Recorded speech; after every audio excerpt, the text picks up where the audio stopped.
really nice meat pocket. Meat, like for pocket meat, like a pouch with like a oiled up pouch or something. A meat pocket. Okay, so he puts everything down on the counter, and you ask him for it. Like a pouch to preserve your food? Yes, we have some waterproof pouches. I can get you one of those. That'll be 1 gold. Sure. And he just adds it in there. Goes and you guys, and so he just says, blah, blah, comes up to you and says, total, comes back to the counter. Sorry. So it's the total for all of this, including 2 weeks of dry rations, will run you about 120 gold.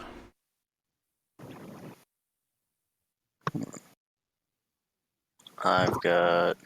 We have a guild salary, don't we? I mean, party salary, don't we? Don't we have money given specifically for like group stuff? I don't know. Do you guys have a? I think we've been splitting it. Except I for up what I found. Or yeah, we've split just about everything. We should elect our treasurer, so we don't have to keep doing this. I will hold all of the money. I mean, that sounds fine. It's fine with me. I can throw in 30 gold. More if necessary. Okay, so that's 30.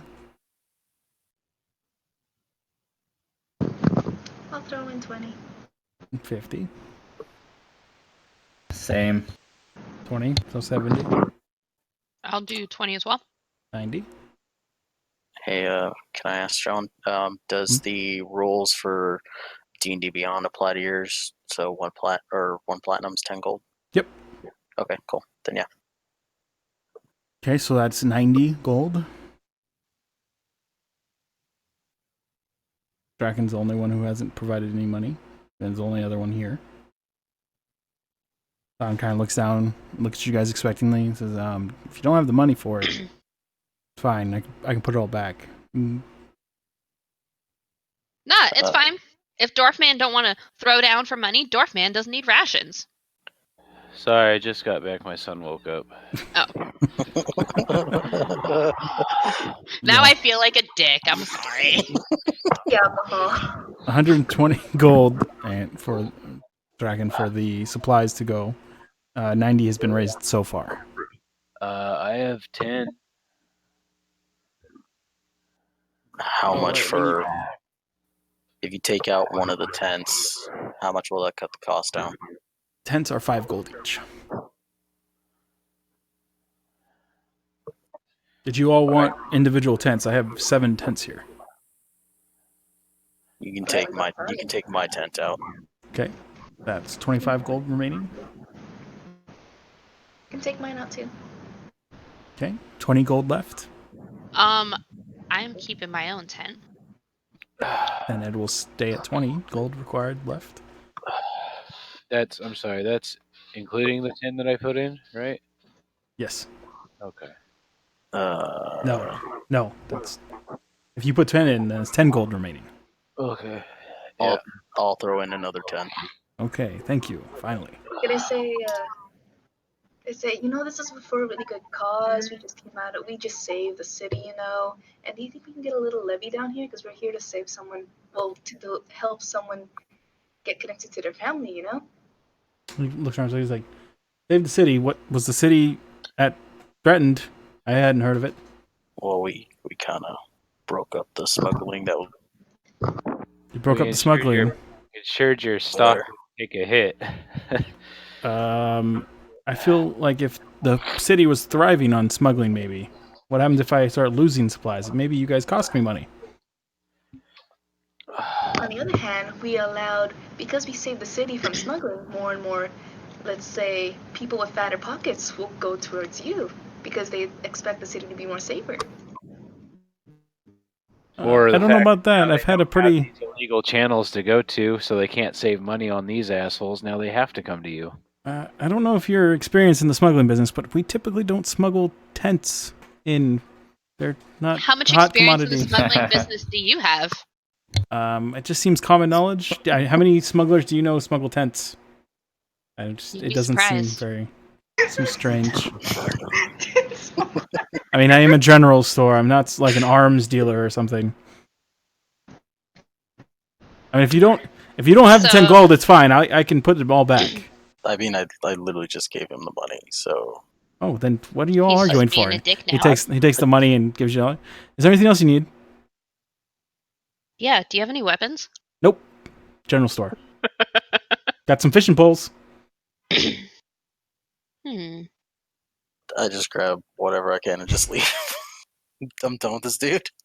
I'm gonna grab the meat pocket. Pouch. Specific. You have a pouch that is lined so it doesn't leak. We're just gonna call it a meat pocket. Meat pocket. You have 5 tents. I don't know if you guys want to write this down. 5 tents. You have 10 snare traps. I'll take the traps. And various other camping supplies that you would need to survive. And 20 total dry rations. Oh, I don't know. How long do dry rations generally last? Is it like a ration a day? They last. Yeah, you take a ration a day. I've got apparently 13 It was, rations. it was on 20 me, dry rations each. Okay. so I have to add another 20 on there. As in, yeah, for you. For every Okay, individual person would be 20. So I you have- technically I got have a lot. 140 dry rations. I have a lot. OC. So everyone has like a tinderbox, right? Yeah. Yeah. Can we just sell all the excess ones that we don't need? Can we just start offloading some of this crap that we don't need? You know what I mean? I mean, if you want us, you can try to sell things. Yeah, you can try and get rid of your stuff. I'm gonna keep mine. You gonna I go back can't in, offer him fire a it. tinderbox you just bought? Yeah. Well, I didn't buy the tinderbox. I started the game with a tinderbox. Well, I'm saying, yeah, but in the camping supplies includes tinderbox. So Right. Right. Yeah, I want to get rid of my tinderbox and I want to sell them my light crossbow and all of my crossbow bolts, 20 of them. So are you just selling those, or are you going to go back into the general store to sell those? I want to. Well. Oh. Yeah, I'm gonna sell them. You know. Huh? I'm actually gonna go. Oh, go ahead. Sorry. You know, might as well just sell them to him. Okay, so you can go back inside. Yeah. You enter back in. He looks at me. He's like, "Oh, what are you doing back? I thought you left with the rest of them." I'm The going fuck? back in too. And Why is Cassidy's Anthony- behind Things What? I need to get rid of, and I forgot. I'm not says- feeling.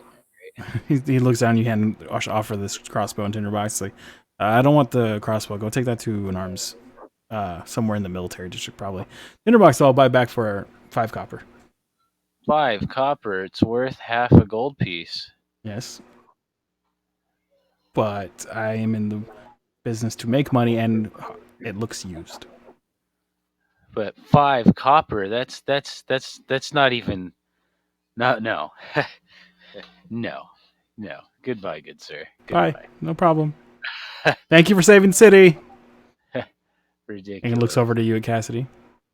What is it? It's 100, 10 copper to 1 silver, right? Yep. So 100 copper per gold.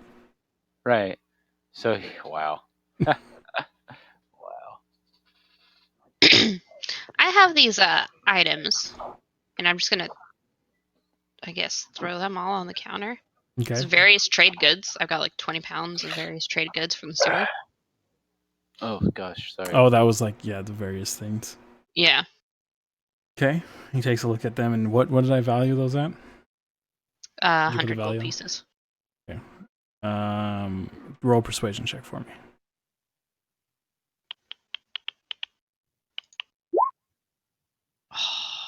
He takes a look at him. He's like, "Oh, you didn't take these from the smugglers, did you? Because I don't want any illegal goods." No, I didn't take them from the smugglers here. It'd be crazy. Okay. Looks him over. I can give you 60 gold for it all. Yeah, sure. Why not? He takes it and gives you the 60 gold. Shit, I should have looked what was in there first. I Nah, think whatever. it's various like silks and spices and other things. Oh, okay. That's what I assumed. Yeah, nothing specific. Okay. Okay. And you're going to say, "Oh, thank you." Goes and starts taking inventory of what he bought. Hey, John. Yep. How many traps did we get? 10 snare traps. It's 10 snare traps, and do you happen to know the weight of those at all? Or just whatever, it doesn't matter. Call them 1 pound each. Cool, thanks. Okay, I'm gonna vacate the premises. Okay. Dragon, did you want to go sell your crossbow to an arms dealer? Yeah, if he's not gonna fuck me in the asshole. Let's see. Just going off your investigation check, you go over to the unyielding anvil in the labor district. Sounds like he's gonna fuck me in my asshole. Unyielding, yeah, kind of. They're just seemingly coming off this working in the forge is a copper scaled dragonborn, thick with muscle. Tends to have an expression on his face, but looks pretty serious. And he kind of just watches you as you approach, watching you from like across the way, like he saw you instantly with your eyes intent on coming to his shop, and he's just staring you down. You approach, Okay. and he's just sitting there looking at you as you get close. Okay. Am I there yet? Yeah, you're there. You know, yeah. You're up to the counter, he's just staring at you. How much for this light crossbow? Get put it on the counter. Yeah. Looks it over. Inferring things here. Looks over at you. You didn't make this, did you? No. It didn't seem like Dwarven craft. That's why I'm selling it. Boop doop doop. And the 20 bolts that go with it. What a deal. I'll give you the bolts for free. Oh, you're so Give you a kind. fair price on the crossbow. Takes a look at it, looks at it, tests the strength of the pole, and Never been used. I'll give you 20 gold for it. I'll take it. Hands over 20 gold. Thank you. And goes, anything else I can help you with? Yeah, before I go, are you the one that works the forge here? Me and the other smiths, yes. Yeah? Mm-hmm. Do you also sell forging equipment? Ores and whatnot? I'm sorry. Hold on. You're looking to buy ore. If you've got it. We have some that I can probably sell. We typically don't sell it, but the price is right. Do you sell ingots? Like I said, if the price is right. Well, I don't need much. Maybe 10 iron ingots.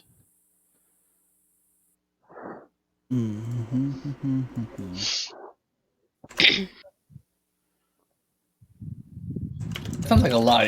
Is that not a lot? 10 ingots? No. Sounds like a lot.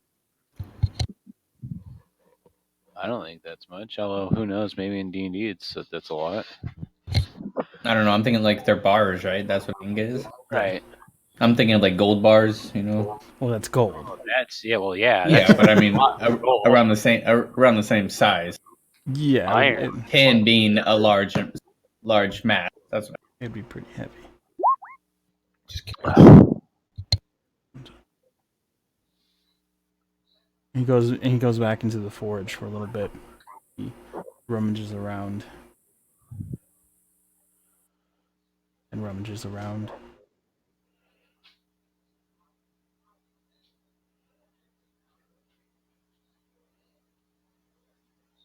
Is he rummaging around? Yep, keeps rummaging around. You hear some clashing, you hear the hammering, stuff like that. You know, things What about stuff? and stuff.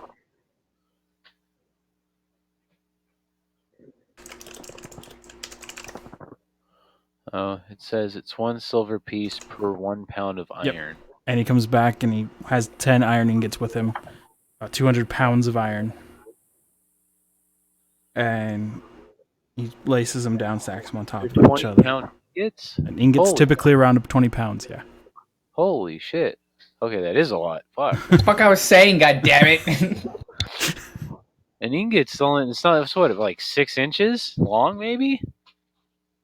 How? No, they're Yeah. quite a bit I don't longer know. than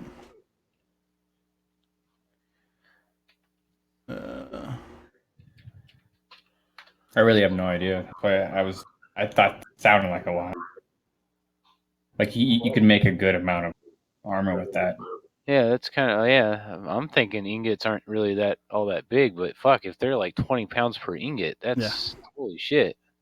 And he says That's 10 ingots, 200 pounds, 200 silver, 20 gold. 20 gold. You sir have a deal. Takes 20 gold from you and pushes the iron ingots across to you. Okay, let me see here. Can you even carry that much? That's what I'm gonna fucking And you have decent strength, right? yeah. I mean, I'll help him if need be. I don't know if I went with him. What's carry weight? Yeah, he dragged you guys along with it. His carry weight's 270, so you cannot carry all of them. You can almost carry all of them. Hold on. You can right now with your current inventory, you can carry about 17 of them.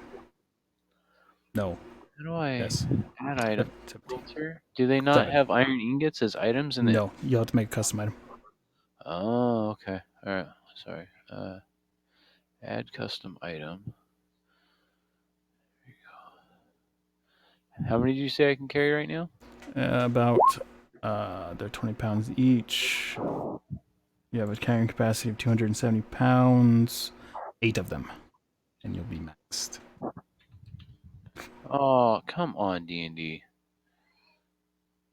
I mean, the bugbear's there. Edit. Want the bugbear to carry it. Why? And your, I don't know how much your muse can carry. Let's see. I'm happy to do it. Help out too. Yeah, I mean, if you're down. Ant's all bragging about his strength over here, but he doesn't have the heavy lifting that the Lockstone and Bugbear have. What? The weight is 20 pounds each, you said? 20 pounds a bar. 10 bars. 200 pounds.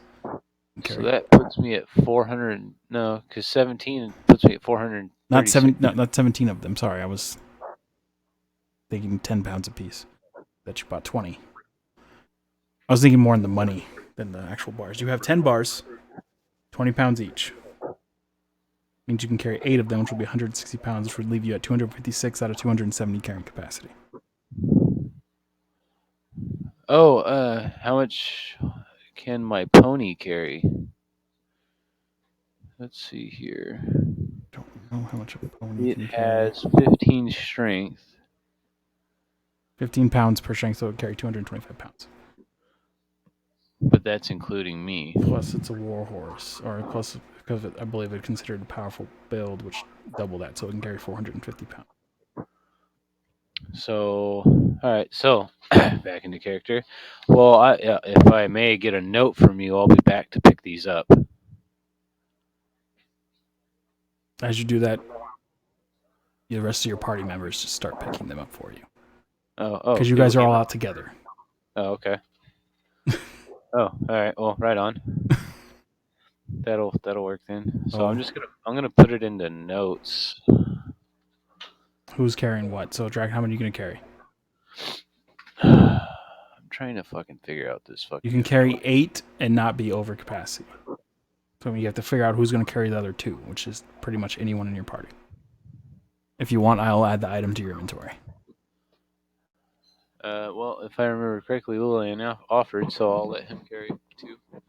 Okay, there you go. Or fuck that. Eggland's not here, right? He can carry him. Okay. That way I don't have to listen to him. He could literally carry all of them if you want him to. No, it's all right. He can carry. I will add the item to your thing. How about it? Oh, you did. Look at that. Look at you go. I'll add the other 2 to his inventory.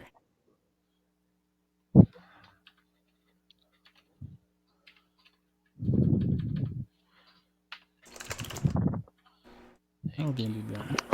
Sorry if you guys were talking to me. I had to make a phone call. Oh.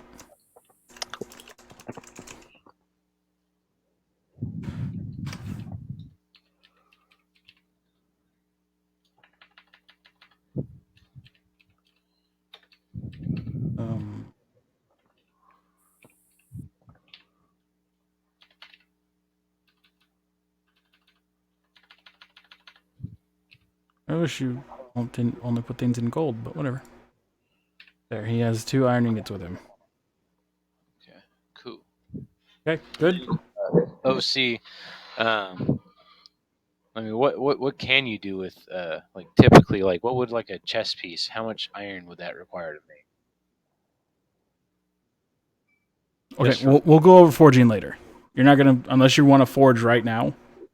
where Well, the I rest of the just party's wanted leaving. just a general frame of reference. Well, we'll go over that afterwards. Okay. We'll go Yeah, over fair forging separately. Fair enough. Because you're gonna need a forge, you're gonna need other materials and everything, Right. and you're gonna need to be pretty much stationary while you make it. It's gonna take a little while to make a full chess piece. Right. But I mean, more specifically, what I mean is just the materials required, not so much the time. Like, if I was to make one, would it be fucking 4 iron ingots, and it's done? You know, kind of deal, or what? I don't really know what the reference is for D&D, because I've never done this in a D&D game.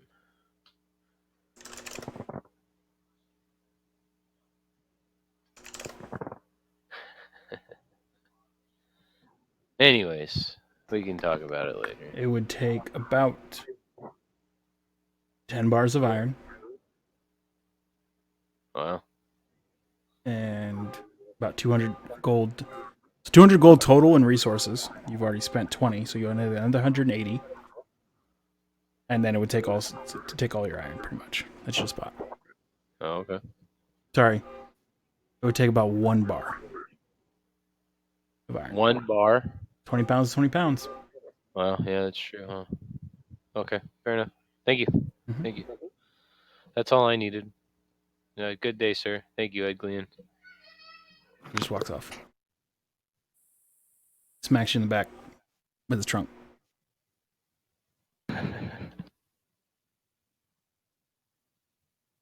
Okay. Do you guys want to do anything else before you head off?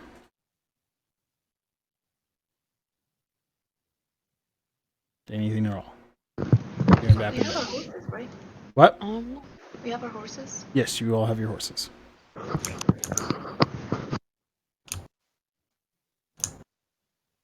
think I'm good.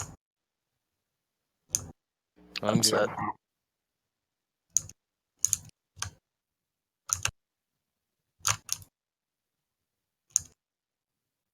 Dan, you good over there? I think so. I don't really know what else I would need. You know what I mean? Yep. Yeah, John. Yep. How much would those goblin bear traps weigh? Then isn't there a weight in your thing or no? No, because it's just a custom item. Question. Is there things we should handle outside of the session? That's fine. And we'll handle outside the session. Hey, while everyone's doing that, can I go look for some sort of magical anything? Magical anything. Just like I doubt they'd have a magic shop here in the size of the city, but you know, might as well.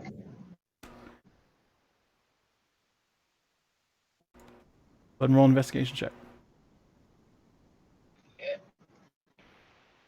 Character sheet.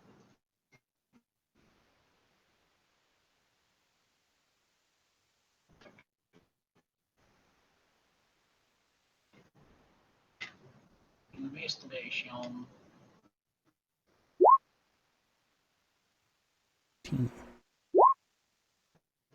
So it takes while they're doing this, they're out for about an hour. The whole time you're walking around the city, looking around, asking around, and you find out that there is no magic shop in Vapid Bend. Huh. You have the blacksmith in the labor district. You have a exotic animal shop in the commerce district. General store, clothing stores, apothecaries, and carpenters. How exotic of animals we talking? Oh god. Do you want to go find out? Why not? You gonna Okay, go why not? to the commerce district? To the whimsical menagerie. You enter and sitting there fussing with a exotic, colorful bird that you've never seen before. Trying to get it back into its cage, but it's flapping around crazily. Is a youthful yet elderly looking human. So they're spry, full of energy, but they generally just look older. Quite tall, with a long silver beard. Looks welcoming, but not necessarily friendly, as in he's expecting something of you. And his clothes are extremely clean, even though you can clearly see him dealing with birds and other animals, and you expect him to be not clean at all. He's not hearing you come in. He frustratingly releases the bird to fly around the shop, looks at you and says, "Ah, welcome to the Whimsical Menagerie. I am Lucas Vikstrom. What can I do for you?" You got anything that kills people? Looks around, and you notice everything in here is relatively small. Well, there are deadly things, but not anything that would be much of a threat if they knew it was coming. We have some smaller snakes, some various insects that have poisonous bites, but not very threatening. A glove and just had like a pocket full of snakes and threw it at someone and they latched on, that would work? You could try. You could certainly try. I mean, is this sounding like? What of an idea is that sounding like? Snake pocket. It sounds like a horrible idea, but I will happily take your money if you wish to do it. No, you don't think it's a good idea? I'll agree with you. You've probably been doing this longer than I have. Yes, I have. I try and pickpocket the bird. You fail. See. What, you mean steal the bird? Yeah, put it in my pocket. Okay. Okay, I mean the bird's flying around above you, flapping Be real around. stealthy about it. Huh? I'm just gonna be real stealthy about it. Okay. Never gonna know what hit him. He's just watching you as you sit up there and stare at the bird and are jumping up and trying to capture it, but you can't. You can't reach the bird right now. Okay, let's bug out. He just watches you look with a very weird look on his face That was a good try, though. as you leave the Whimsical Menagerie in the Commerce District. Anything else? That was it. Okay.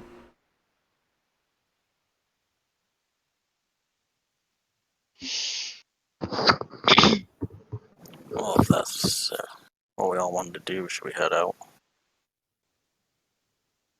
Yeah, sounds good to me. Alright, I go round up the tribe members. Okay. They're waiting for you at the tavern. We got all of our supplies if you guys are ready to go. And she says, "Yes, we've been ready since this morning, as I told you." Yeah. Smiles Just at making you. sure. Good. Well, I guess we make our way out of the city. Go ahead north. Okie dokie. You guys start heading out of the city, not north, south, to meet up with the villagers. Oh, yeah.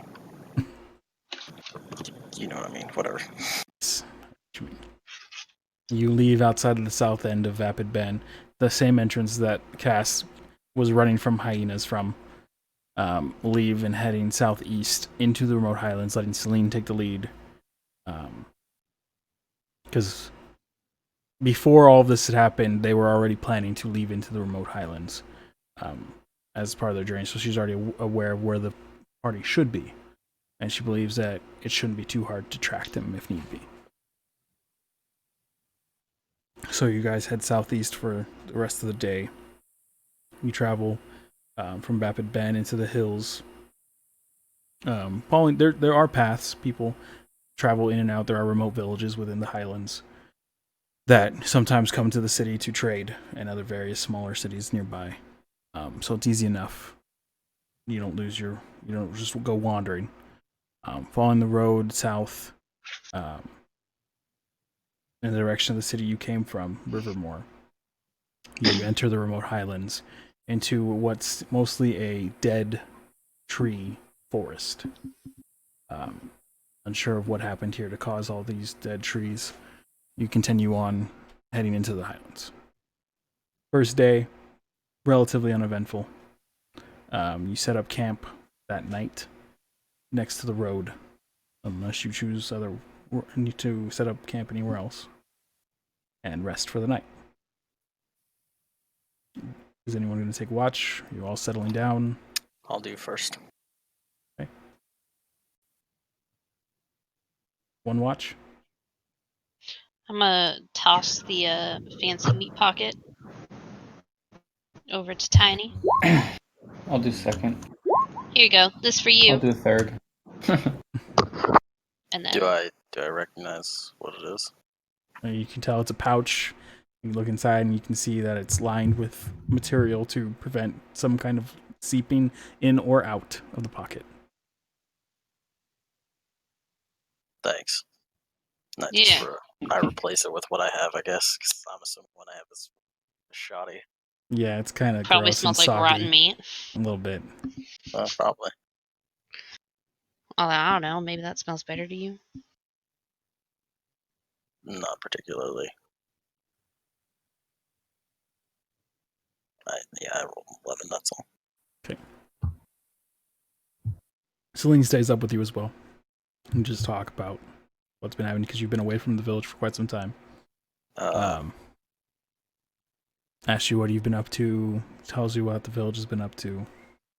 Do you have anything specific you wanted to ask? Once I know that everyone's asleep for the most part, okay. I want to ask her if anything's ever stopped her from changing before. Gives you a strange look. And no. The other night was a unique one in my life. It's never happened before. You mean with the moon and everything? Yeah. It was the first night in a very long time. Yeah. Did it force you to change when we were back there? No, that was of my own choice. Yeah, I kind of lost it a little bit, seeing you in the cage and everything. Mm-hmm. Yes, I noticed, but you did not. You just got... but I should have. And what something, happened? There was a voice in my head that seemed to prevent me. Seemed like I still gained the strength, but I didn't change at all. Did you recognize the voice? No. That's strange. I've never heard this happening before. Yeah, I have no idea what happened. You may want to look into this. They say that there are gods and goddesses that look over the lichen. One of them being Saloon, the moon goddess, and also her sister. It's very jealous of Saloon. It may come from one of them. I think the voice said something that it's not yet your time or something along those lines. I don't know. Right after everything just went completely red, way more than normal, but that's obvious reasons for that part. Strange. This has never happened to you before? You've never heard of any other voices in your head?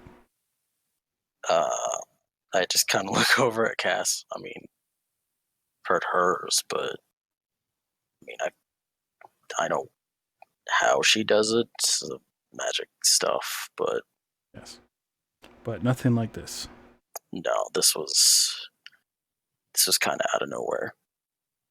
Have you had any interactions with anyone out of the normal? Which looks around the party, and then besides what is happening, anything even more odd?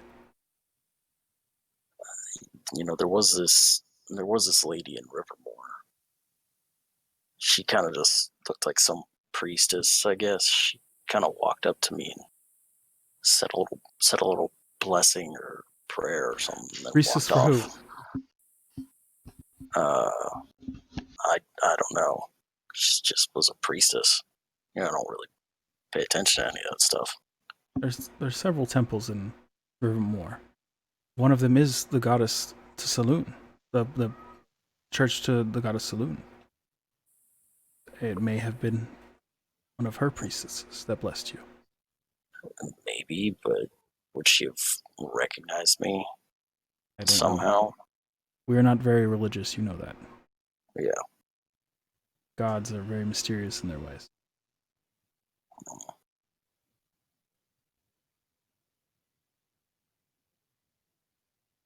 Okay. I'm gonna ponder on that for the rest of my watch. Okay. Rest of your watch goes relatively uneventful.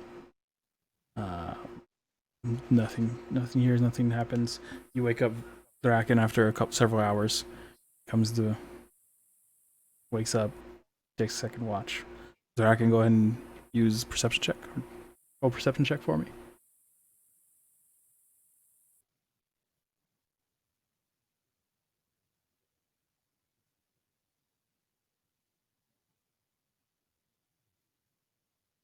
Draken.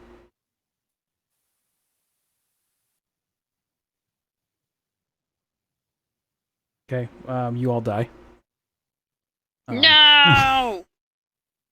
And go ahead and take the second watch since I don't know where I went. Okie dokie. If it's been 4 hours, I can just do it. That's true. It's about. Did you say perception or 3 hours. investigation? Perception. You're doing a watch. Okay. Your night goes mostly uneventful. About halfway through, Cast wakes up, or comes out of his normal. What's it called? Meditation. Meditation. Coma? Thank you. Comes out of his meditation. Spends the rest of the shift, the watch with you, and then you go and wake up Draken, and he's not here yet. I will roll for him, I guess, from roll 20. His baby probably went berserk or something. Who knows? Zombies. Could have been zombies. And zombabies. Fine. God. Hopefully nothing attacks you guys. Sleeping on the job over here. Damn dwarfs. His watch goes through. None of you awake during his watch to loud shouting or terror or burning. So you all wake up next morning. No issues. You see Draken by the fire, kind of dozing off near the end of his watch. So some of you come awake naturally. Some of you are sleeping in because no one's there to wake you up. And eventually all of you wake up, pack your things, and start heading off again. Further into the remote highlands. You guys just continue traveling for the day? Yeah.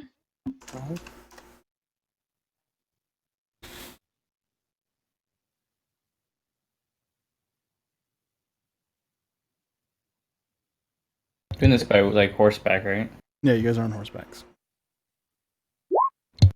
Oh, so how many days have we been? I guess I should keep track of my rations too. This will be the second day. Okay. Back. Sorry, that was Abe. No worries. I'll be right back.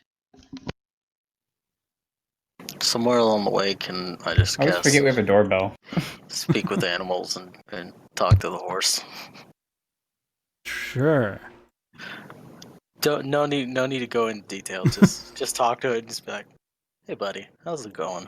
You doing all right?" So you have 10 minutes of doing the ritual on horseback. You speak to your horse, and it's just seemingly a little confused. And yeah, you're heavier than usual than most people that ride me. But Yeah, I'm good. no. All right. That's all. Okay. Gonna keep galloping.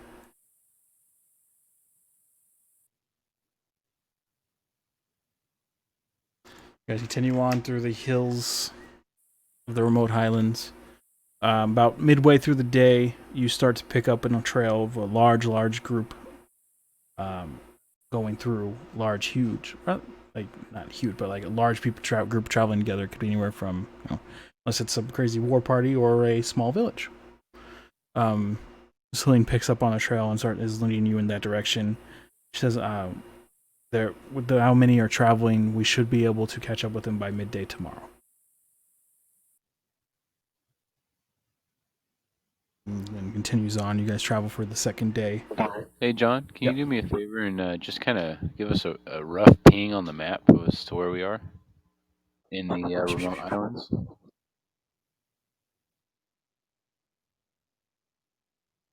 Oop.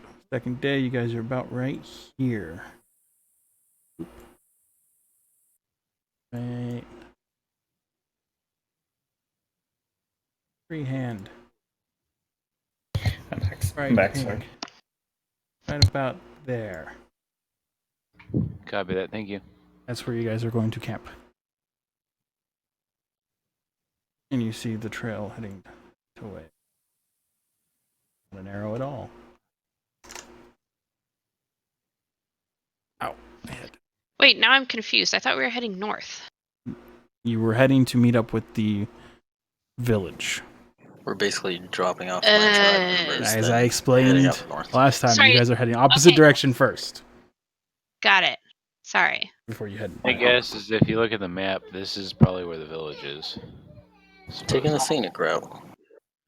For some reason, I thought the village was super. I don't know. It just. They left from outside Rivermore when you guys left 2 days ago. 3 days ago. Now 4 days. Nobody else knows that but me. Yeah, because you didn't tell anyone. Nope, nobody knew they were out there. You were out there doing hobgoblin things. Like a weirdo. Yep. Mm-hmm. Carrying it on a freaking pipe. Sir, bugbear things, not hobgoblin things. Well, it's hobgoblin head. I was doing is what I meant. bugbear things with a hobgoblin skull. Yes. Sounds like bestiality and necrophilia all rolled into one. Oh God. Whoa, I'm whoa. sorry. What did I miss here? Hell of a party! It's We missed some weird assumptions about my character's culture here. All right. I mean, you said you were doing weird bugbear things with a hobgoblin skull. Yeah. That means sticking it on a pike. Goodness gracious. Euphemism for your.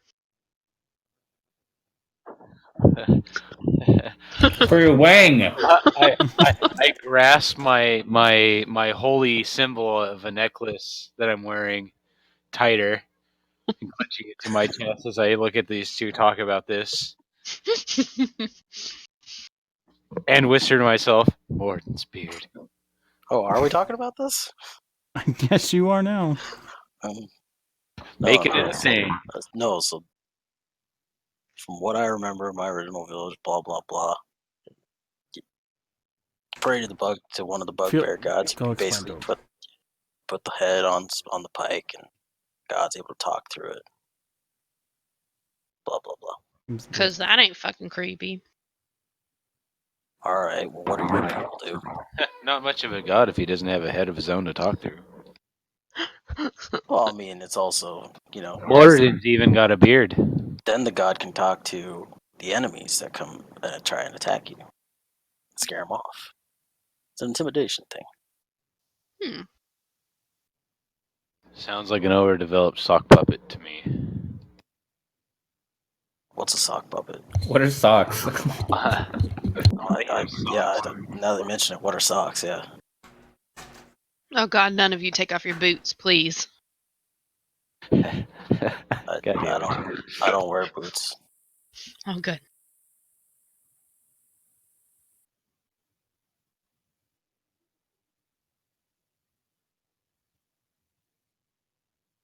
I can't stop laughing now. What if socks are made of leather? Oh. Oh, that'd be terrible. So awful. Oh god. All right. So, anyways, we're making camp, right? Yep, camp for the second night. Can I do a little survival? Or no, we have this. What are you trying to do? Abe, chill out, bro. Trying to catch a deer or something. I need leather. Do you want help with that? Yeah. Okay, I will assist him. Okay. I could probably help out pretty good too. Okay, one person to help. Who's helping Draken look for deer first? You gotta see if there's even deer around. Deer wouldn't be considered small game, huh? They're game. Okay, yeah, but small game would be like rabbits. If you think of like actual hunting, they are big game because you need big game. Yeah, that's what I was thinking. I was just trying to figure out if my background applied. Well, let me put it like this: if the two of you would be so willing as to It's be able you, to- Draken, that are doing it because you're looking for deer. I'm making a proposition to them. Uh-huh. If you guys would have a better chance of doing it together than I would, because I'm not, well, I'm a lot of good things. Let me just say that first. Quiet, not one of them. So I, not exactly a lot of deer under a mountain, you know what I mean? Yeah, it might be easier for us to just come hunt it for you. Great minds think alike, eh? So, Lucius, you're gonna help. I'll tell you what, I can give you a blanket. For Thank you. They're called gifts, dear bugbear. You do know what gifts are, right? I've got my bear pelt. I think I'll be alright. I wrap my arm around my pony and say, "You should never look a gift horse in the mouth." I walk away. Oh, come on! I'll go hunt a deer for him, I guess. I want to go inspect the pony's teeth. Not Maybe there's treasure. entirely sure that you understand that line, lass. Don't get too close. Lodestone likes to nip. Ah, that's. Hold on, let me check. Oh yeah, by the way, Lodestone's the name of my pony. Does he like to load stones? Oh, Jesus. Jackson, what are you? It's like a keystone on an ark made of stone. Never Excuse me. mind. Mm-hmm. It's the stone that carries all the weight, girl. I see. Well, it sounds Part like of a me magnet. feels like you're not quite getting this. Does not anyone know everything about stone? Isn't stone just great? I would say stone just rocks. I don't follow. Thank you. People living under the great sky makes the mind do strange things. Huh. Perhaps it's not our minds doing the strange things.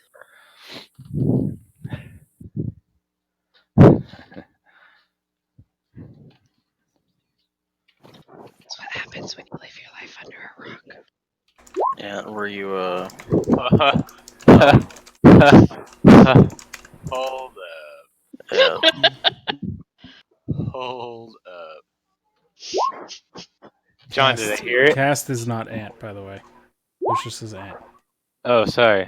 Lucios. Don't call me Lucius. I'm not. I don't know how to spell it, man. Get rid of the O. Just put Lucy if you can't spell it. Are you helping or no? I can lend my services, sure. Alright. Did you want a separate roll or just advantage roll? I think I should probably do a separate roll. Okay, do a separate roll. Probably a Because good idea. mine was absolutely terrible. I just have a lot of wisdom. 17. Yeah, perception Yes. or I don't survival, know. right? What did Cass say?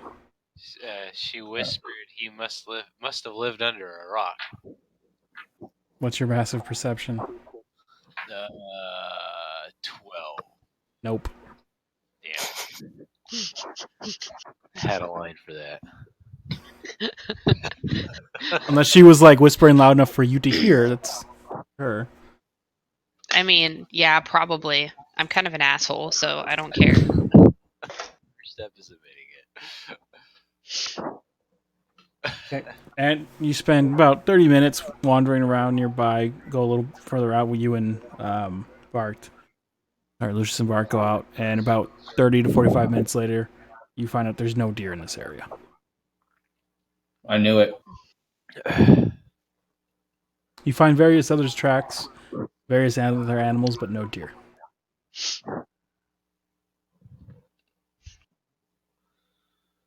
Damn it. I mean, it is kind of a dead forest, so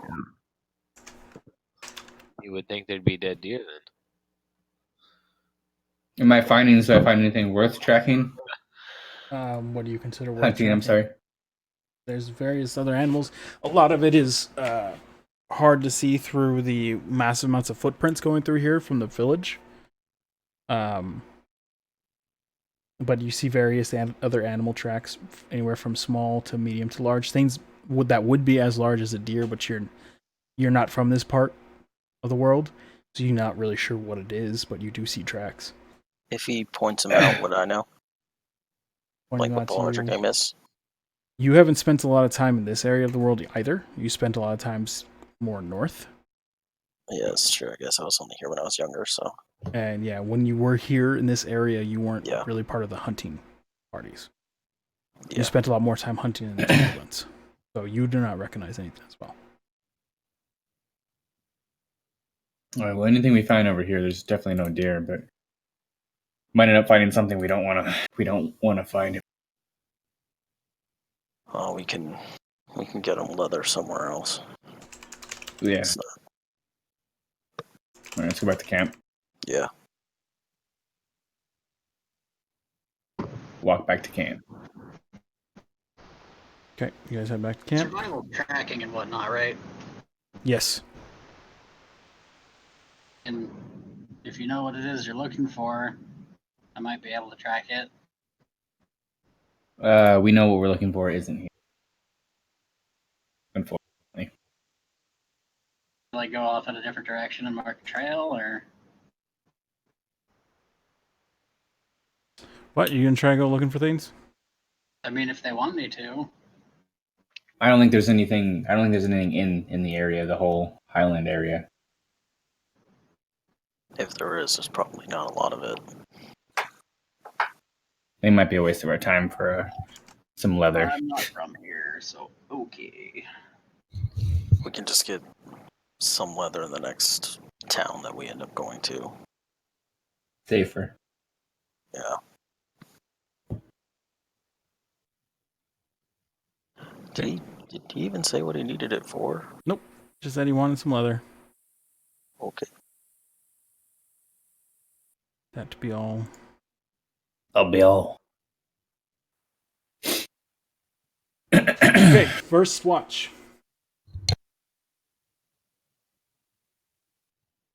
I'll take first watch. Okay, perception check. That is 18, 19, 20, 21. 21.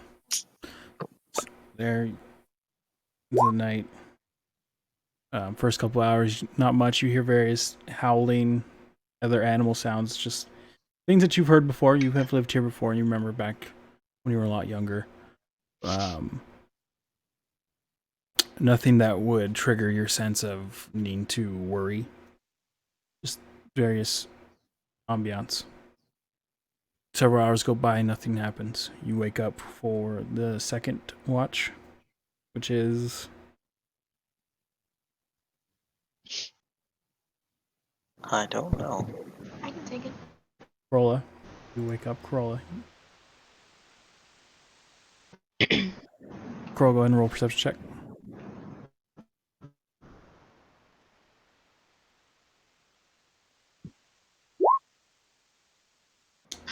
Oh, I was like, what? Was that that was Corolla's though, right? Yeah, +5. Okay. 23. Okay. Middle of the night. You're taking the late night one. About 2 hours into your watch, you hear a rustling sound. Not too far from camp. About further southeast of where you are, in the direction of where you guys are heading. Something rustling in the tall grass of the hills. Because in this area where you guys are, it's hilly, dead trees, and relatively tall, mostly dead grass. And to the southeast of your camp, you hear rustling through About how Through it. far in terms of feet? about 100 feet away and going away from you. It sounds like it's getting quieter. And it would seem like something that doesn't want to be noticed. At it. Huh?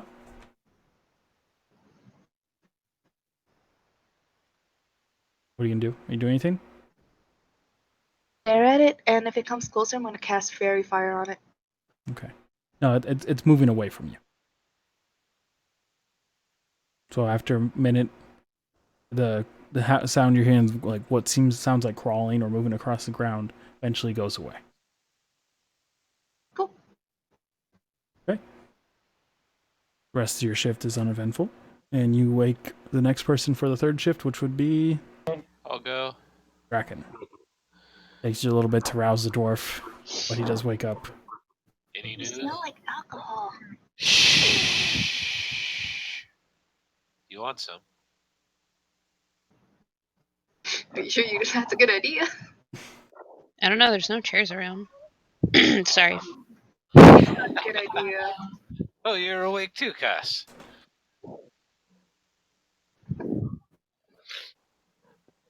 Is there any news? Anything to report? Anything weird? Well, I mean, there was like this weird thing crawling away from us. Uh-huh. Did it sound big? Nah. All right. Well, go get some sleep.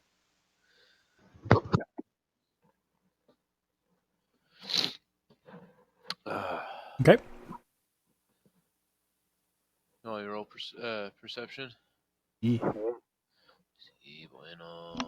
Percepcione. Did it work? It worked.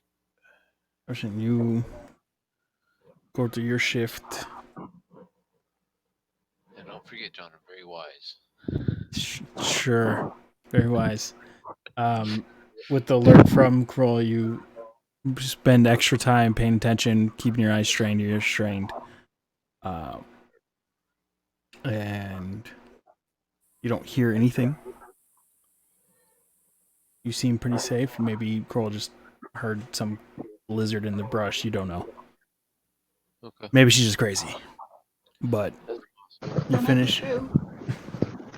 about an hour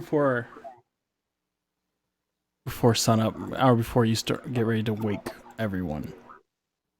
As you're sitting there, starting to prepare a fire for the morning meal, you start to hear what seems like footsteps. Quiet at first, getting louder, and suddenly it's a lot more footsteps. Coming from the southeast. You're south. Oh, East? right. I was gonna say you're still asleep, but you're not. Perception check. Cast.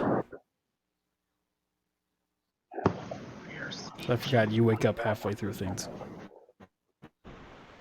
Why is your perception so low? Yeah, it's all into investigation. It's okay. He rolled a 19.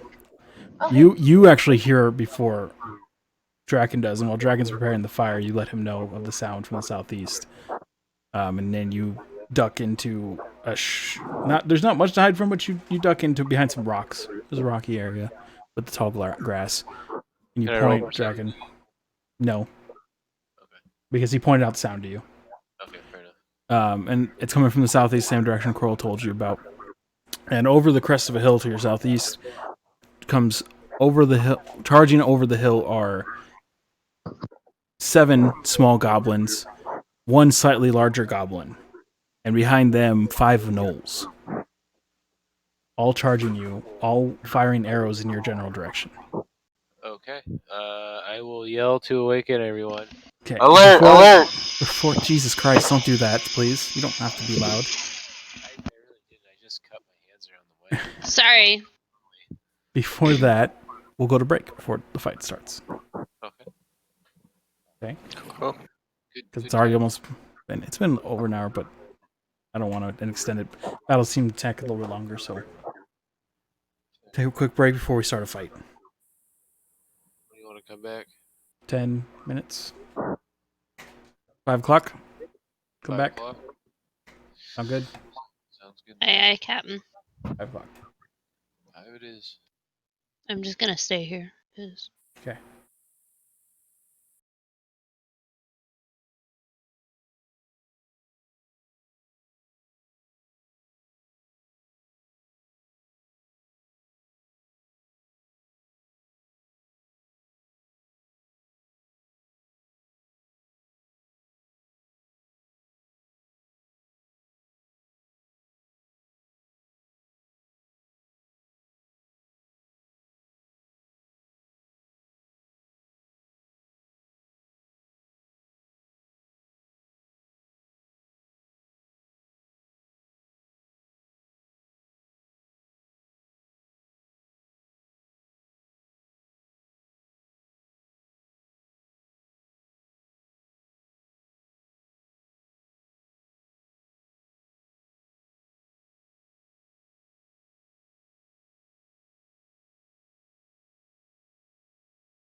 There we go. That one. Ah. Okie dokie. So, here's the map. Things that are going down.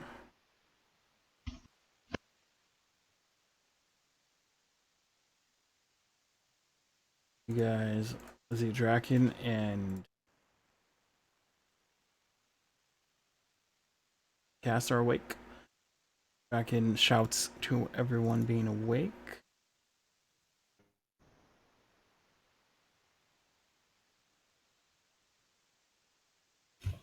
But for the first round, other than those two, the rest of you are technically surprised. Or, okay, roll 20, just kick me out. Cool. Why you kick me out? Roll 20. Nothing to you. Who's people sleeping in the back? Is it the That's tribes? the villagers, tribesmen? yeah. Mm-hmm. Lazy ass tribesmen. Hey, man. That's sleepy. Hey, we're just, just recovering from being held prisoner and all that shit. Damn. Alright, guys, roll initiative. Okay, well.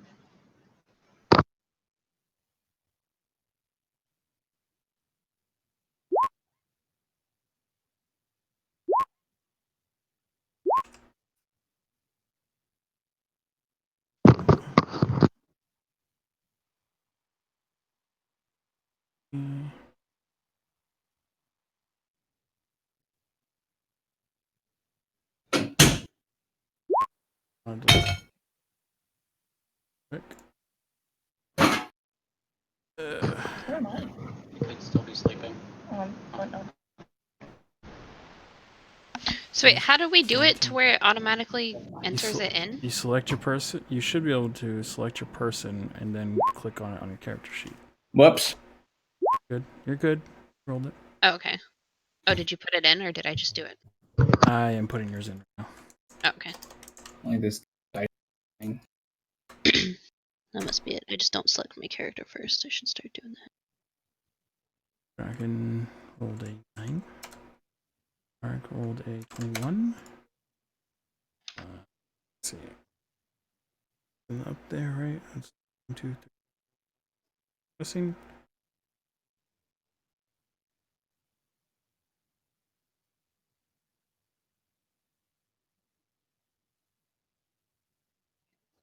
I'm putting 13. Nope, that wasn't you. You're a swapping 6. A. Okay, I will roll.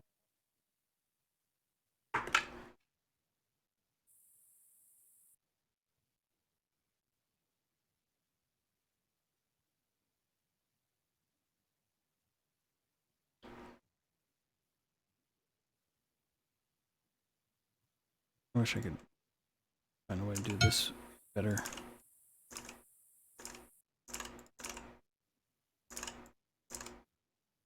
Nope.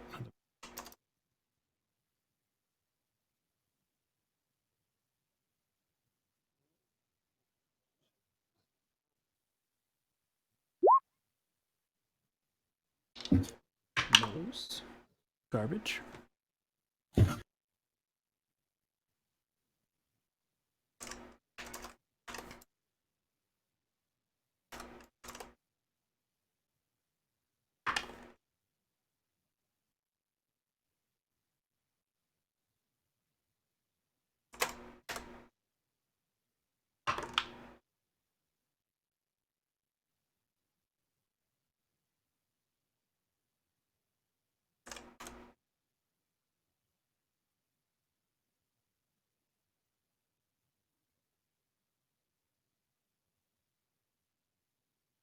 Long mission order.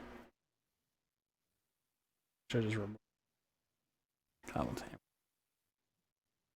Okay. Well, he's the one who leaves and he's first. So it's okay. He's sleeping anyways.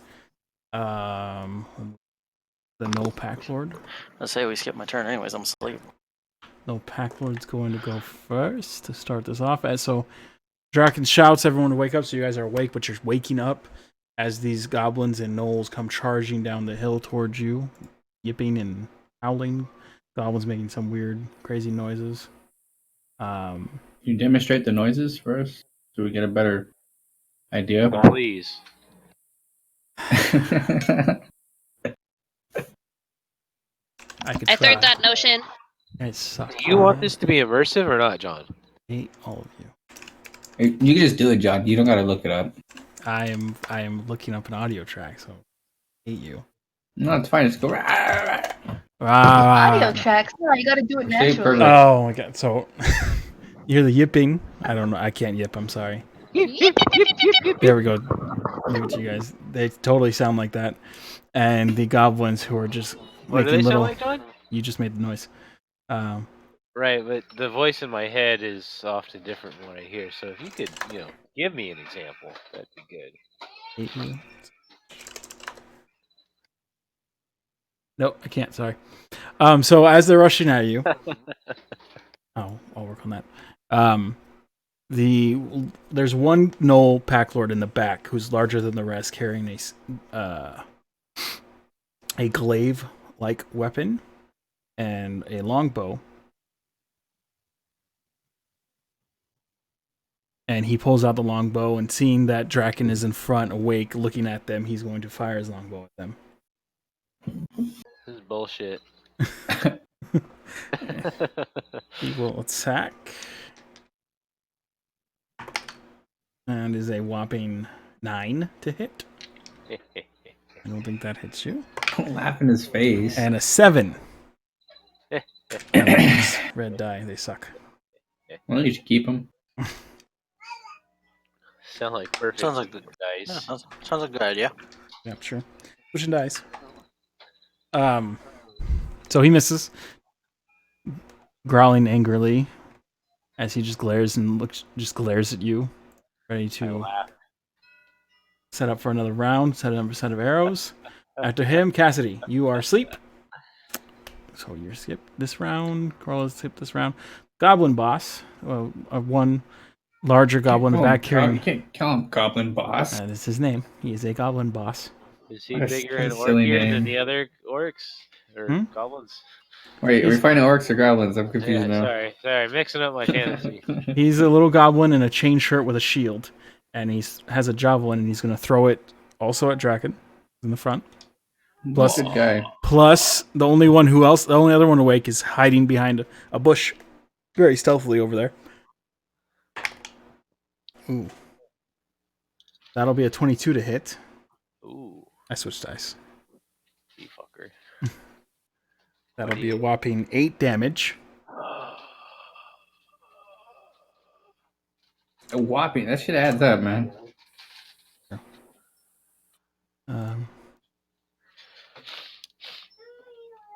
we go. And then, does he fire again? Fuck no, he No. doesn't. He lays over and dies for the fucking affront he just committed on me. He will throw a second javelin Abraham, no. for a whopping That's my mouse. 12 to hit. That'll miss. That'll miss. Okay. Okay. Next, these goblins will all move up. Sorry.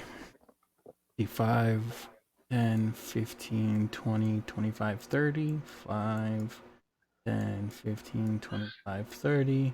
5, 10, 10, 15, 25, 30. Oh my god. 30. Moving into you guys. Oh, and the goblin. Both the Pack Lord and the goblin. Looks like they're moving in.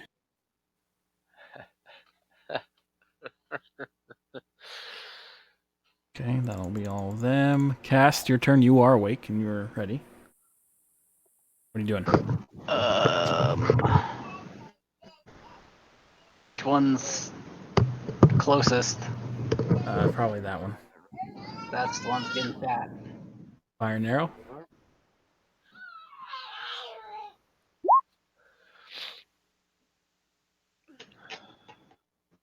Your rules suck today. I thoroughly enjoy the battle noises you've added, Aunt. Baby. Thank you. 15. Why are you rolling with And advantage? the Oh, because you're hidden. Actually, good point. 15. He sounds so intense. Which one are you firing? This one? Oh, he's just being goofy. Yeah, whatever's closest. That'll just barely hit. Right. He goes to bring his shield up, but he misses it and hit him. And you deal 12 damage. Right? That's option 2. And you get him right in his little goblin throat. Guys. Just he is really dead. That was this one. Dead. Trying to freaking bring up something. There it goes. Boom, dead. Instantly. The arrow, I mean, it goes straight through his throat and pierces into the ground behind him. No problem. The goblins don't seem phased by it. You're used to it. I don't give a fuck. That's the end of your turn. Bonus action movement. You are no longer hidden because you fired. Yep, I am Skulker Feet. The Skulker feat? I thought that's if you miss. Oh, is it? I don't know. Fuck it. If it isn't, then I'll just re-roll. Let's see, I haven't put Skulker on. Get different feet, because there was 2 feats that I was considering on getting. Yeah, I thought it was miss, but I could be wrong. Let's look it up. You're probably right. I was supposed to stealth. Miss it, yeah, miss it. Doesn't reveal your position.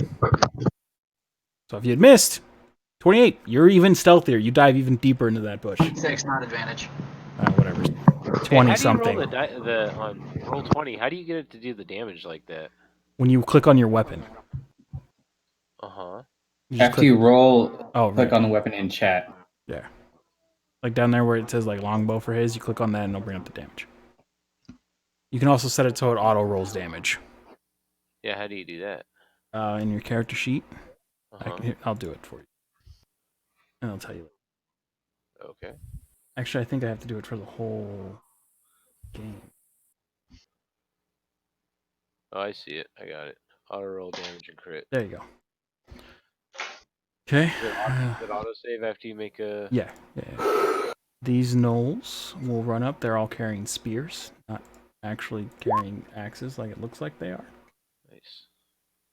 5, 10, 15, 25. This one will catch up to Cassidy, who is prone. Attack with advantage. At least you're not unconscious because you're woken up. That is a 22 to hit.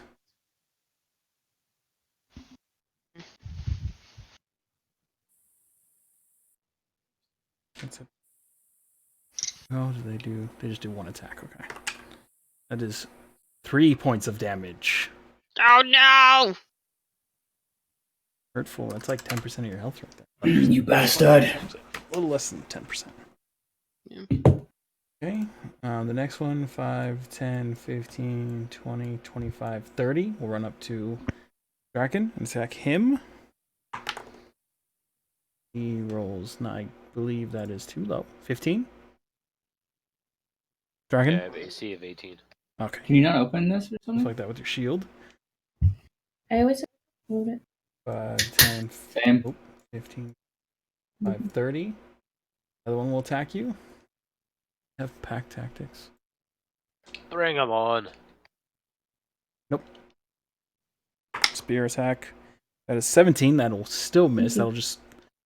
Again, you just deflect it with your shield. You bring your shield up after blocking the first one, blocking the second one. Just ready to fight the world, apparently. I wish I could fucking play this good in Mordhau. Door's better, man. Door's better. Let's see. 2 nulls down. 3 nulls down. 10, 20. There. Can't quite get to anyone. That'll be the end of his turn. Draken, your turn. You were not surprised this round. Finally. I'm gonna cast bonus action Searing Smite. Okay. Um, You can click on it in your character sheet if you want to bring up the description. Okay. You don't have to look at it. It might actually be Draken. I don't think it's under your spell. Searing. Oh, where did it go? Oh, I can change your sheet for you. My bad. Oh. I didn't realize those were not two separate things. So it's at first level Searing Smite. Oh, you have all these slots for me. I know, but I've been using it on D&D Beyond. Okay, gotcha. So that's at first level. Okay, so or what level are you casting it at? First level. Okay. Remember, you don't have to cast it until you hit with it. So you don't have to burn a slot yet until you attack. Oh, really? Yeah. Well, what if I use all my slots after I say I cast it and I don't attack with it and I use all my other slots and then I use it? Then that's 5, wouldn't it be? What? See what? Never mind. It doesn't matter. It's probably not gonna happen, so it doesn't matter. Okay, so roll to hit. If you want to use Searing Smite, roll to hit. Yeah. Roll to attack. I mean, you can cast if you want. It's concentration though, so if you cast any other spell, you break concentration. Right. I'm gonna attack this one. Other concentration spells. Go ahead, swing away. Right. I gotta do Right there, I can- That will be the Gnoll in his hide armor with a shield. Man, 10 to hit, you'll miss. Add follow up. He just parries with his spear and his shield, blocking your attack. You don't have a second attack, right? No. Oh yeah. That. Okay, you're gonna stay right where you are, I assume. Yeah, that's fine. You want to cast bonus action now? Or are you good? What the fuck is attacking my boy, dwarf man over there? So wait. So I can still cast another spell, even though I didn't hit with Searing Smite. Do you want to cast Searing Smite? Oh, you cast it when you hit. Yes. Oh, I see. Okay, that's what you mean. Are you casting it or it's no? kind of nice. Okay. No. So yeah, I'll do something else then. Yeah, why would I cast it if I didn't hit it? Right? Yep. I don't think you can cast it if you didn't hit it. You can Like, just No, because you can concentrate. No, on a melee attack, I think it says. No, it casts times one bonus action. You can cast it. Gotcha. It's just the next time you hit, you deal damage. You can cast it and leave it up if you want. It's just it'd be dumb to because your concentration at that point, so you could lose it at any time. Right. It's just better to do it when you hit. And there's no one that's invisible. The only thing is, I mean, I had to sneeze. Sorry. you can cast the bonus action now, and then you'll have extra bonus action on your next turn. I mean, that's the only thing. Oh, that's true, huh? Up to you. What do you want to do? Sorry. Who's next? Lucius is Lucius next. Right? He's not sleeping, No, he is sleeping. so he's getting Fuck, skipped. man. Yeah, everyone's waking up still. And then You Bart. and Cass already went. This I is have like a alert, surprise though. round. Do you? No, I'm Just joking. say. How many feats do you have? Oh, yeah. So what are you doing? Sorry, looking through my fucking spell list. You have bonus action, healing word. That's it. Is that really my only bonus Yes. action? You can in D&D Beyond. You can see all your bonus actions. Oh, I see. Healing word should be the only one. Okay, that's fine. You might have other ones, but nothing really useful. Better than Healing nothing. word does up 1d4. You're gonna use healing word. Yeah. Okay. Yeah. I think you can roll. I think it's in your Roll20 character sheet. You can roll it, and it'll roll for you automatically. Spells. Yep. Oh, that's cure wounds. Nope. In your core, right here under attacks and spell casting. Healing words right there. The second one on your attacks. Oh. Boom. You healed 3. What you on yourself, I assume? Right. Plus 3. Yay. Where's the fuck? Christ. You're failing me today. Okay, end of your turn, unless you want to move. No, I'll stay where I am. Didn't think so. Lucius, you're up and awake. Egleen's up and awake.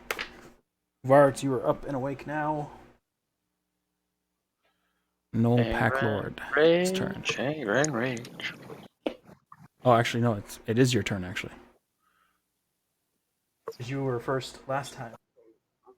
Now you're awake. Yep. Anger and rage. Raging. Yep. You don't do anything else. And I'm assuming I have to use half my movement to stand up. Yep. Okay, so I still got enough movement to get here. Wait, what? Were you sleeping standing up, man? Sorry. And I'm going to do reckless on this asshole. Which one? The one next to you? The one next to Cass. Went away That is with advantage. Yeah, I already did. Okay. That is That that is an 11 plus 6. That'll hit. Cleave, Sweet.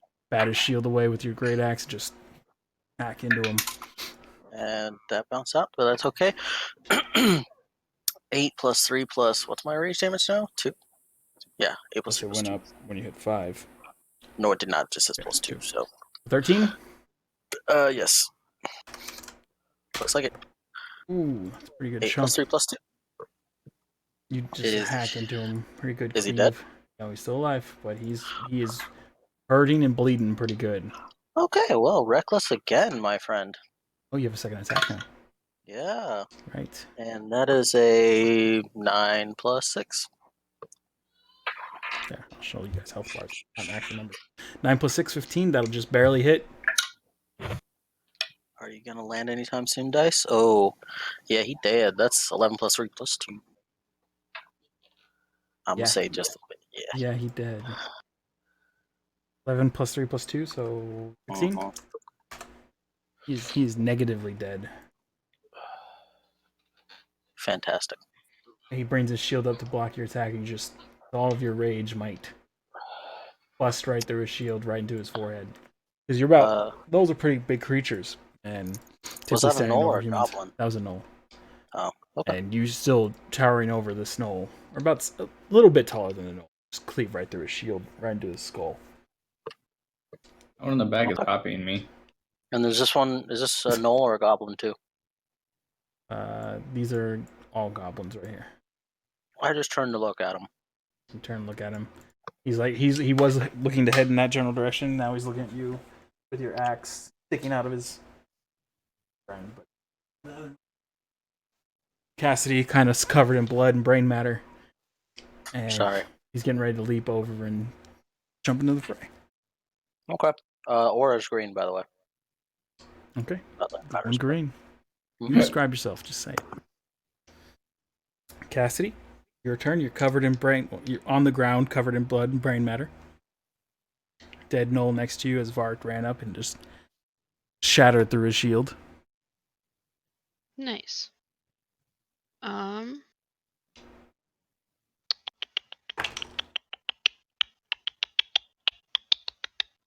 What can I do? I had a plan, but he's dead. Don't go through with your plan on the ones near you. Yeah. Not too far away.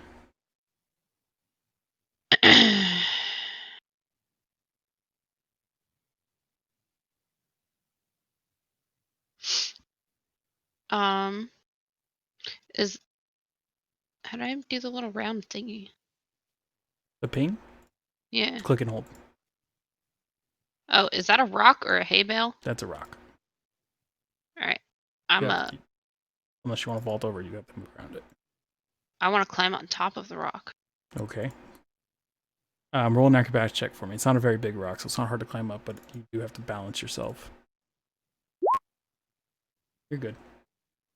And then I want to pull out my something or other.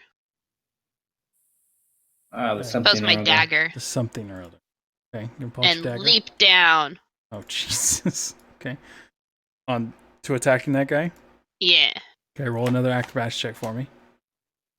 I'm gonna roll. Oh god, it's a 1. Oh, okay. Oh, that's not bad.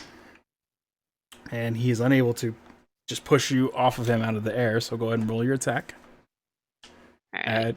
Go ahead and add a 1. It's a dagger. We'll add a 1d4 to it. You rolled a 7 to hit. You missed. So that was gonna be damage if you hit. What the fuck? But he just, although he doesn't manage to stop you from landing on top of him, he does manage to push your arm away as you do it, as you swing down and push your blade away, not hitting him. Yeah. Oh, let me see. Let me roll a d4 to see which way you land, closer to that guy or the guy. You land here. Okay. That was your movement action. You have your bonus action. Yeah.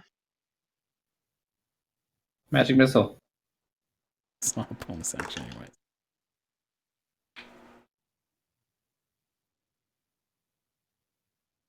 Hmm.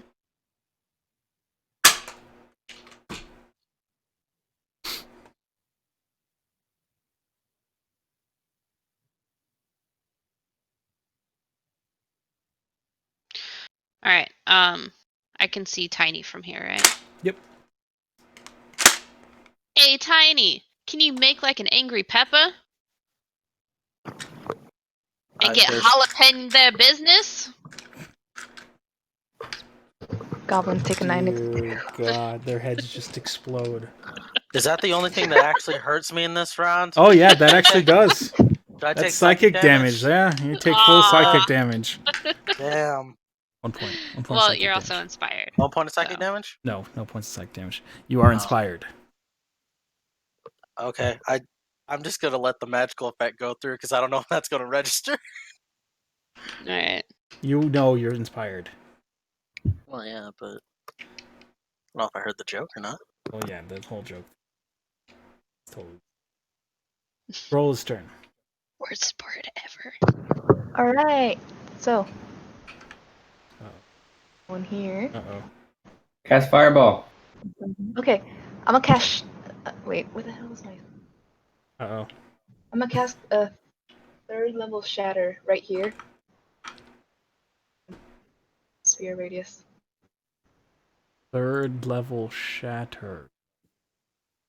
Mean spell, isn't it? Let's see. Cast at 3rd level. Oh, you can just cast it from your character. Look at that. Is inspiration T6? I believe so at this level. You can cast it straight from your character sheet if you'd like. 3rd level. 8, and they have a con save of 14 Okay. for half damage. Of how much? I think we're all. Con save of 14, I think. Oh dear God. Well, I'm going to just cast it from the thing so I know what. Boop. I'll still take your damage. Don't.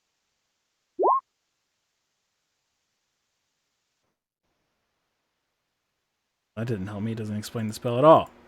Oh, it's DC 14. Constitution save. Huh? What? I don't know. I give up. I'm trying to hear them. Goblins. Let's see. What's the radius? 60. Wait, that's a range. Feet from here. 10 feet? The 5 goblins.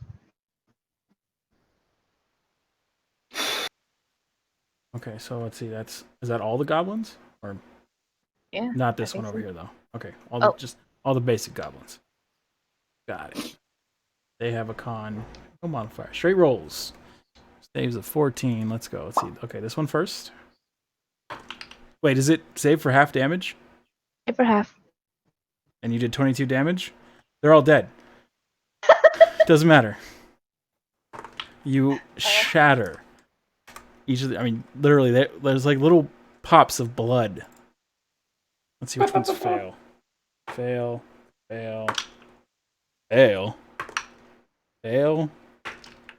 And a success. So 4 of the 5 heads literally explode. The last one in the back, though, his head doesn't explode, but blood comes pouring out of every orifice. Finally bleeding. That's nice. God, oops, not times 22. This one takes a. Well, those are all dead. Very effective. What is it? A sound? It's a sound, right? Sound. Because it's thunder damage. Yeah, sudden loud reading noise. So all of you hear this loud noise. I mean, none of you have to make the save, but bunkers will melt. And like all of their weapons are just like poof into like dust of their own material. So they're crappy, rusty iron swords and daggers, scimitars.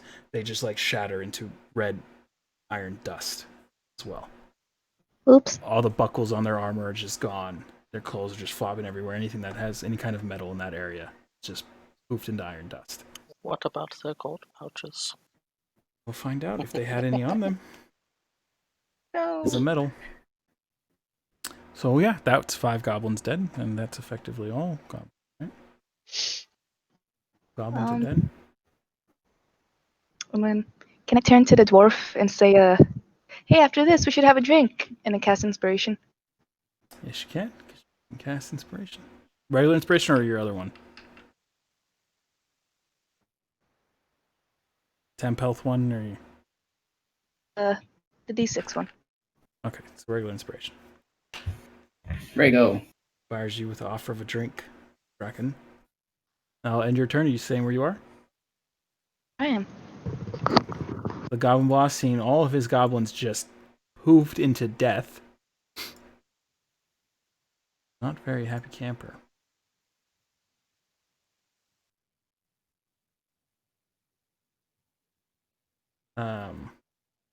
That's him. He's going to go charging in 5.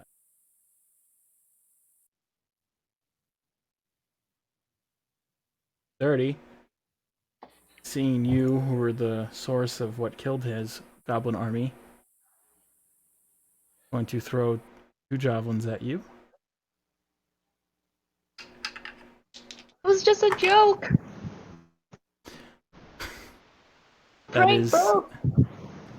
That is a 23 and a 15 to hit. What's my AC? Oh, the first one hits, sure. I don't think your AC is very high. It's not. Yeah, both of them hit. Yeah, 12. Yeah, okay. Boss, that'll be 2d6 plus 4. That's a 1 and a 2. So that's 7 points of damage. As 2 javelins just go, they just go streaking past you, just slicing your arms barely. Seems a little shook that all of his goblins' heads just popped. Like zits. I get it. Shook. Shatter. I don't know what those have to do with anything, but okay. Cast, your turn. More stabbing. I mean, from a ranged.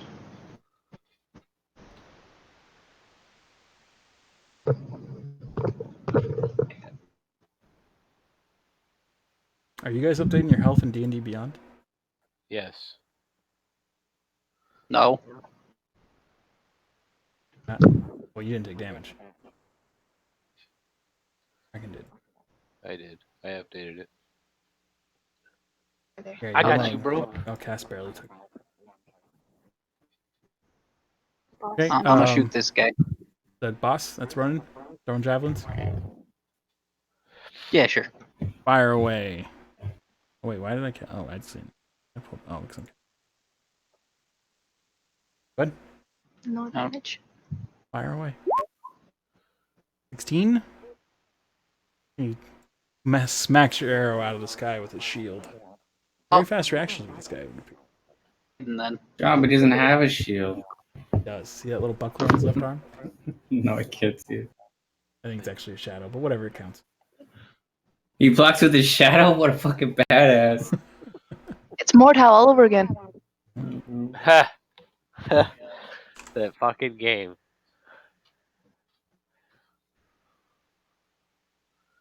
Are you gonna go stealth again? What are you doing? I missed. Oh, so you don't even have to bother. That's very true. Okay, so you gonna do anything with your bonus action then? Not Alrighty then. not really much I can do. Alrighty then. Noel's turn. There is 3 Knolls surrounding Draken. One's gonna jump over here and fight for it. Oh wait, no he's not, because Cassie's over here now. Forgot. Not Is one of he the big sure attack he range. wants to?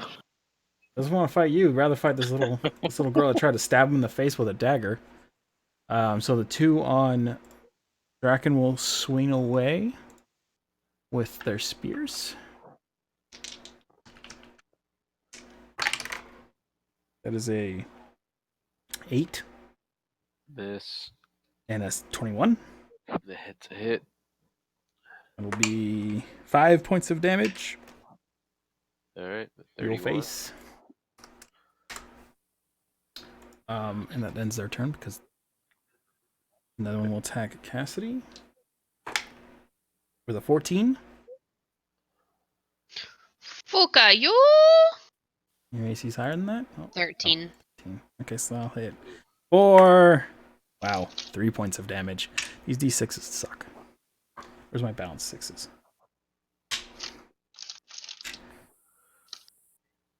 Three more points of damage.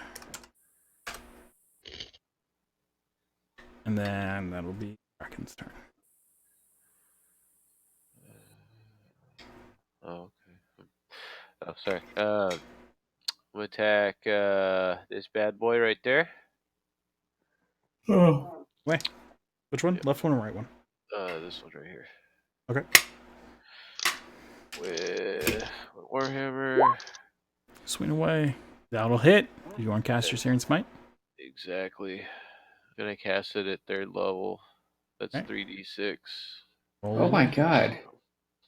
It's only 9 points of damage, roughly. Right. Severely dead. 13. Ooh, 13 points of damage. That thing, you just smash into it and right into its shoulder blade, and it first starts to sizzle, not sizzle, catch flame a little bit, skin sizzling. And it's looking hurt. Like it looks like you like disabled that left arm of his. And then on the start of his next turn, he'll take. Oh, he actually does catch fire. So he goes up in flame then, actually. Yeah. In smite. This goblin is now officially on fire. Fire thing. Why don't they just have simple like icons? Like, why can't I have a fire? Fire. Is that his next, shut up, John. His next turn will be burn damage, right? There's like a fire theme going. Yep. Huh? Like a fire theme going. But that's if he fails Constitution saving throw. Right now or next turn? Next turn. Okay. So bonus action movement.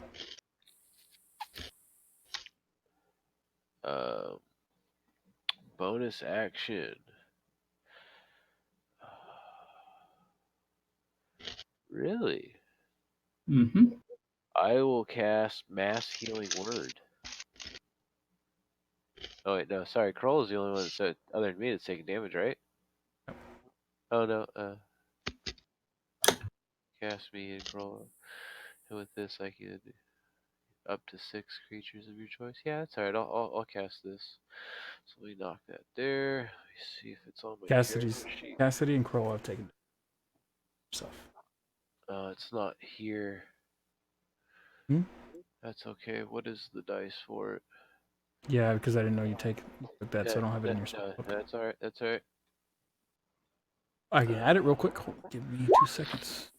Nope. That's it right there. Okay. You get 4. So guys each take 4 health back. It's only 1d4. Yeah. 6 targets. But up to 6 targets. Okay. So each of you heal 4 hit points. Thanks to Draken. You should heal that goblin in Am I front of you considered again. next to Draken or no? It doesn't. You have to be next to him. Sorry. Plus my Damn. spellcasting modifier, which would be what for this? Your wisdom bonus. Wisdom, right? 2, right? Yes. So that's 6. You guys get back. Cassidy, you're back to full. Roll is almost back to full. Okay. I just asked and you said no, I have to be right next to him, but I'm not right next to him. No, you don't have to be next. I can't. Healing word's what? 30 feet? Something like that? 60 feet. 60? Oh, okay. Best spell in the game. Fuck yeah. That's pretty damn Ant good. hates it. That's not healing. He's not casting healing word, guys. It's a mass healing word. It's mass healing word. Yeah. Not healing word. Gross. It's more like a healing shout. Heal! Live, Okay. Does he want us to feel better, or does he want us to stop? I'm not sure. What HEL or what- HEEL? What level did you cast your Strange Spine at? Level 3? At 3, yeah. Oh no. That's alright. I believe in you. Okay. That'll end your turn. Yes, sir. Then Lucius, you're awake. Ready to go. Half your movement.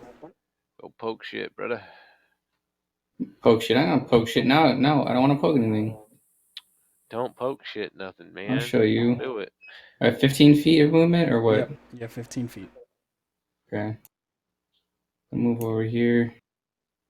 I'm gonna cast the right on my whip. I'm gonna whip this guy twice. Oh shit. Whip him. Ow! Whip him good.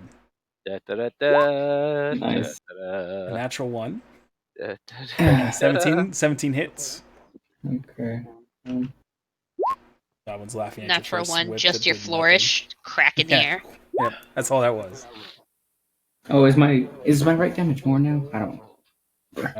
Level 5, I don't think so. I think it's Okay. so 7 10 points plus damage. 3, 10 points of damage. That's fire damage, right? The 3 is fire damage. Yeah. Oh, you matter.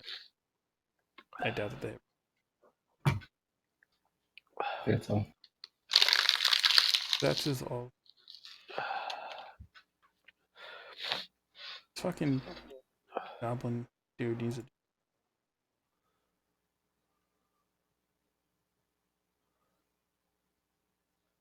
Oh. I didn't know I could do that. Okay. I'll remember that next time. Ed Gleen's turn. He will wake up, stand up, Grease his tusks. up them tusks. Mm-hmm. No, see, I'm going to play his character like his character. Just kidding. Ooh, shots fired. Go choke Kidding. something. Kidding me. John, we gotta clip it and show it to him now. Fuck Proof he off. said it. Oh no, we all know Nick's gonna go watch later. He'll know. He'll Hi, know. Nick.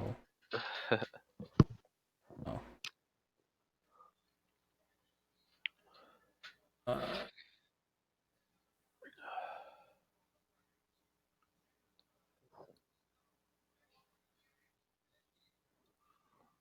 He will cast. 1d6. It's 1d6. It is 1d6 now? Yeah. Okay, reroll your damage. Roll your d6 again.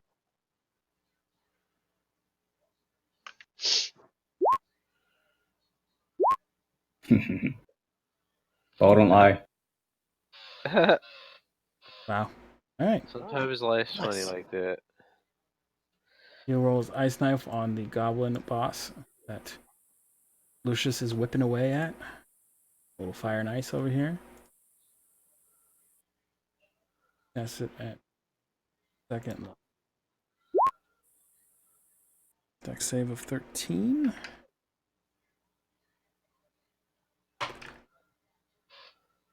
Alright. 14. It's 2, 16. So he saves, so half damage.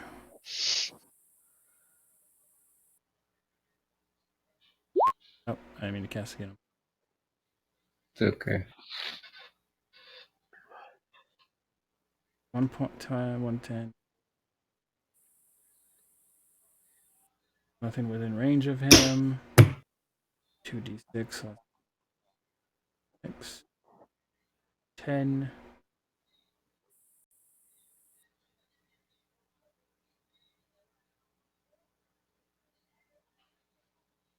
Oh, because he cast at a higher level. So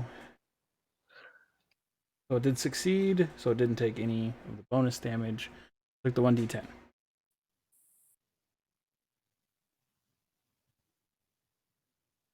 That's kind of lame. It's not even half damage. 3 points of damage.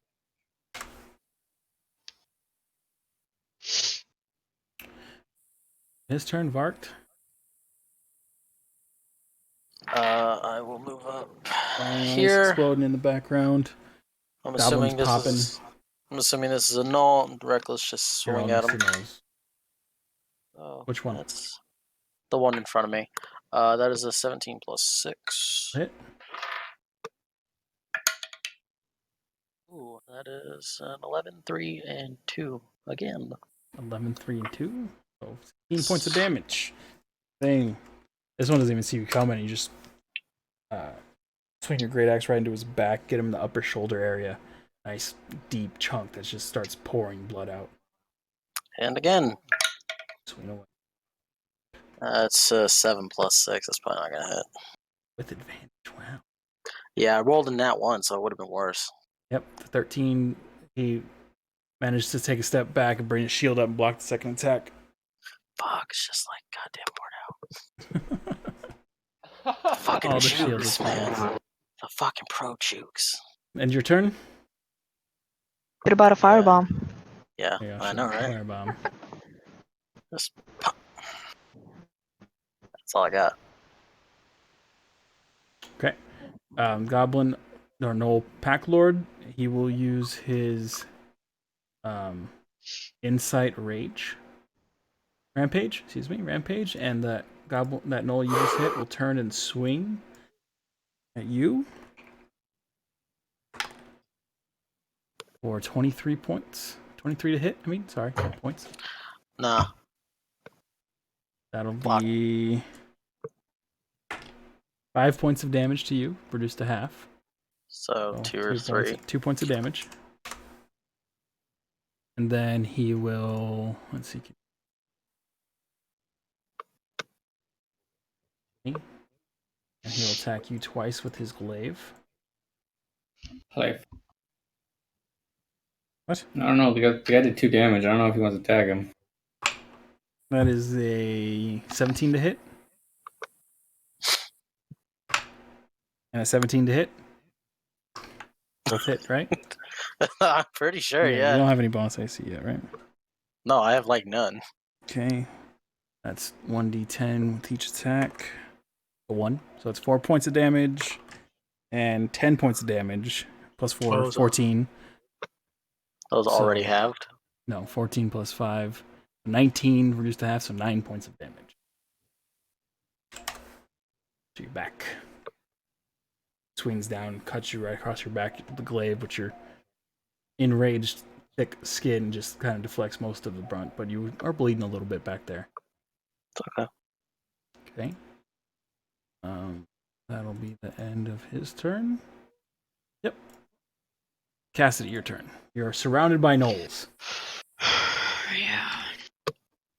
One of them's looking at you. Only one's really paying attention. Oh, I keep forgetting that. Oh, sorry. Great Weapon Master? Yeah, whenever I dropped to 0. But no one was in range at the time anyway, so it doesn't really matter. Could have ran over and. I didn't think I could move afterwards. Yep. Oh, that's true. Between. I think Draken wants you to kill the one attacking him. I think that's what he was saying. Sorry. What? Kill the one? Kill the other one? Well, that way you can turn around and attack the other gobbo that's behind you. Kill that one? Not the fire one, right? Yeah, kill that one. Got it. Right. But Cass should kill the one so that way you're not being attacked from behind when you turn around. You know what I mean? I mean, there's still the 2 right there. I can take 1 out. Oh. Do guess- what you want to do. Sorry. I'm a. I that meant guy. that one. Finish him off so he can Finish him. Leave me that one! Alright. With the pings. Yeah. Gotcha. That one. With the dagger? Yeah. Don't you have a stronger weapon? Hold on, Okay. because I'm gonna expel a inspiration and use psychic blades. Does that have to be with the dagger? Any weapon attack. Oh. I still don't know why you're not using a rapier, but Because I wanted to use my dagger. I was just you curious. said you were the one who said do what I want, That's and then now fine. you're judging my decision. I didn't know if you were doing it for a reason, like a specific reason why you were using a dagger. That's fine. Swing away. You rolled a 20. You hit. Yeah. So it's gonna take this Okay. Yep. So plus. Where's my little slashy guy? you have to click on dagger. Oh yeah. I'll say what? My Why bad. did you get plus proficiency to your damage? Oh, same damage. Well, same total roll. 6 points of damage plus Aw. 3d6. Wow, it's 3d6 damage. Yeah. 6. So 12 points of damage to the full health. Yeah. Still a lot of damage. Jeez. As you slash with a blade and your psychic power, I have no idea how the freaking psychic blades works. Hold on. Psychic blade. I was reading something that like explained how it worked. When you hit a creature with a weapon attack, you can spend 2d6 damage to that target. You can do so once per round. Yeah. This is in level 3d6 at Oh, 5th level. it's now my attack was magically toxic to its mind, basically. Oh. So yeah, it's your yeah. So magic toxin. Pretty impressive. 86. So as you slash it, it bows its head down, one arm resting against it while its spear is in its other hand, and it's just shaken from the damage that you just dealt to its body and its mind. Okay. Okay, bonus action? Or does that take a bonus action? I think that is... Yeah, Nope. because I used my bardic inspiration, so Nope. it would technically... You can do so only once per round, so it doesn't actually use your bonus action. Oh. You just use a bardic inspiration to do So it says... So I can use my bonus action to attack again? What's Because under my bonus actions, I have action in if you combat. have 2 weapons equipped. Do I just have one dagger, or do I have 2 daggers? You said you pull out your dagger, so you have 1 dagger. Fine. Then I don't do anything. Okay. Would you like to draw your second blade now? You have more than 1 dagger? I don't think so. I think I just have a dagger. Yeah, I think it's just your dagger and rapier. I mean, you can wield a rapier in one hand and a dagger in another. They're both finesse weapons. Oh, yeah, I'll just do that. Okay. So. Yeah, didn't they get rid of the time required to draw your weapon in 5e? Yeah, so you can draw, but you can't draw between attacks. Right. Okay. But yes. So you pull out your rapier, ready to go for next round. Okay. Corolla, your turn. After you just pimple popped all those goblins. No.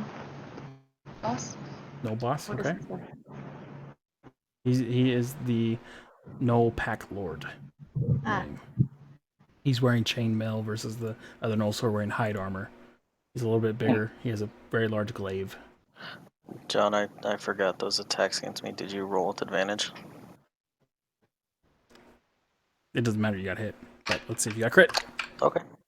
Oh no. Nope. Nope. Okay. Cool. Good. Oh, wait, one more. Nope. That was a 2. Cool. Golden. Got your reckless swinging away. Go ahead, Crawl. So can I cast on this guy, on his chainmail, heat metal at 3rd level? Oh, Jesus. Nice. Nice, I approve. That has the rule for it, right? It actually explains it. As long as it's wearing, if he can't take it off, he takes damage each turn, but I have to concentrate. Yes, you can do that. 8. Ooh. You're casting at 3rd level, right?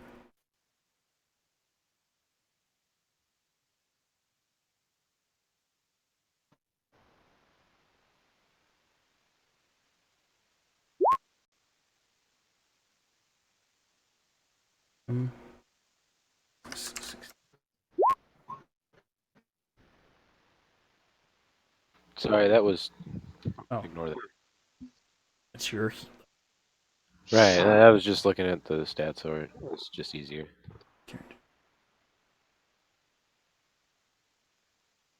No, you love heat.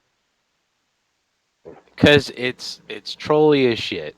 Oh, this is a manufactured object. Yep, chainmail, blah, blah, blah. And so how long does it last for? It lasts for 1 minute. You can use a bonus action to inflict the damn you, man. Reading stuff. Changing your character sheet. I didn't realize you were using my fucking sheet. If creature is holding or wearing the object and takes the damage from it, the creature must succeed Or drop the object if it can. If it doesn't drop the object, has choose or drop the object. So he can't drop his arm. You can try. And he has a disadvantage on attack rolls and ability checks. So the start of your next turn. Every time he takes the damage. 3d8 every turn. Oh god, it's medium armor, isn't chainmail? Chainmail is medium armor? Yes, it is. If not heavy. Okay. I don't know if it's chain shirt is medium, chainmail's heavy. Takes a whole 5 minutes to get off. A lot more than that. He's not taking it off. Can't do it in battle. Oh my god. So next turn you can use your bonus action to cause the 3d8 damage again, and he will have disadvantage on his next attack. Not attack because he's not holding it. He'll have disadvantage on his next dexterity saving throw. So, if just out of curiosity, he cast heat metal on his chainmail already. If I cast heat metal again, does that not work? Because it's already not on his chainmail because it's already heated. Right. Okay. Okay. That was Thank you. Make it hotter and melt it. So he has disadvantage on ability checks because you did it on his armor. Okay. Is that the end of your turn? Okay. That's a full turn, right? No bonus actions? You still have your bonus action, or did you use it? Oh, I haven't used it. I don't think so. Can I see Cassidy from here? Yes, you can. Bardic Inspiration, D6. Woot woot. You are Thank you. inspired. Let's see. I am going to put sign. It's like that. Oh, I have Inspiration. an inspiration on my Beyond. Boom, boom. That person either looks like they're yelling or their head's about to pop. Yep. Wait, is it popping up anything for me? It's just an indicator in D&D Beyond. It doesn't really do anything else. Oh, no, there's also one on Roll20 that I was clicking, but really? it doesn't look like it was doing anything. On my character sheet, it has a little dragon spiral. It's right above proficiency bonus. Gotcha. Oops, I tried. Yeah. Yeah. Stop! I'm just letting you do it. I was trying to stop what I did. Alright, Crow's turn, done. Goblin boss. Getting whipped over here and shattered with ice and fire. Not very happy. Very unhappy goblin. He can't really do much else, but now he doesn't have to use javelins because he's in range. Finally. Thank you, Mr. Goblin. Not that it's going to do him much help. He will attack you with a scimitar. First attack, 6. That misses. Second attack, natural 1. He's been whipped. His weapon out of his hand? No, you don't have a disarm ability. He's been whipped. He's been hit with ice. He's very confused, and all his goblins are dead. His attacks were barely. There's like no effort behind his attacks. It would seem he's pretty much given up at this point and accepted defeat. I'll end his turn. Let's murder him. Yeah, let's push him off. Cast. Here you go. Oh boy. Only of them. Huh? Which one's like the most lively, I guess? Or looks like the biggest threat? Can't you see their health bars? The biggest threat would be this one, it would seem. He just tore into the back of your bugbear barbarian, who's one of the beefier ones of all of you. Everyone else is kind of making pretty easy work for the rest of them. 10 will miss. You just whiff that arrow. Welp. That is my turn. You're so deep in that bush, it's just messing up your aim. Oh boy. You stay hidden? Okay. End of your turn. Yep. It'll be the Knoll's turn. Oh yeah, there we go. Knowles, let's see. This the first one will attack Draken. 18 to hit. I'll hit. D6 doesn't defer to defender, huh?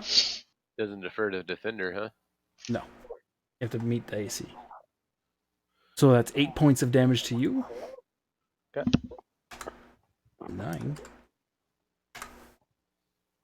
Okay, and then this one will attack Bart because it's got nothing else to do. It'll be a 22 to hit. Does this one melt yet? With advantage. Nope, not this one. What, he doesn't? That one. Oh, that Yeah, one. he's on, Oh, he's on right, fire. right. Remember Yeah. bacon? I He needs to remember check me that these things. first. Gotcha, Beck. Oh, he's got to make a con save, right? Right. So, natural 20. Wow. Wow. I won't live. Is it half damage or is it no damage? Hold on, let me see. Sorry. Even smite. Next time you hit a creature, causes the target inflame. The part of each turn until the spell ends. Target must make a failed save. It takes 1d6. Successfully, the spell ends. So he is no longer on fire. Okay, so he essentially puts the fire out. His masculinity of being a gnoll just puts out the fire. Okay. His knowlishness. And then he will swing. Or he swung. So Yeah. on Josh. That'll hit. Did I say the damage for you? Josh?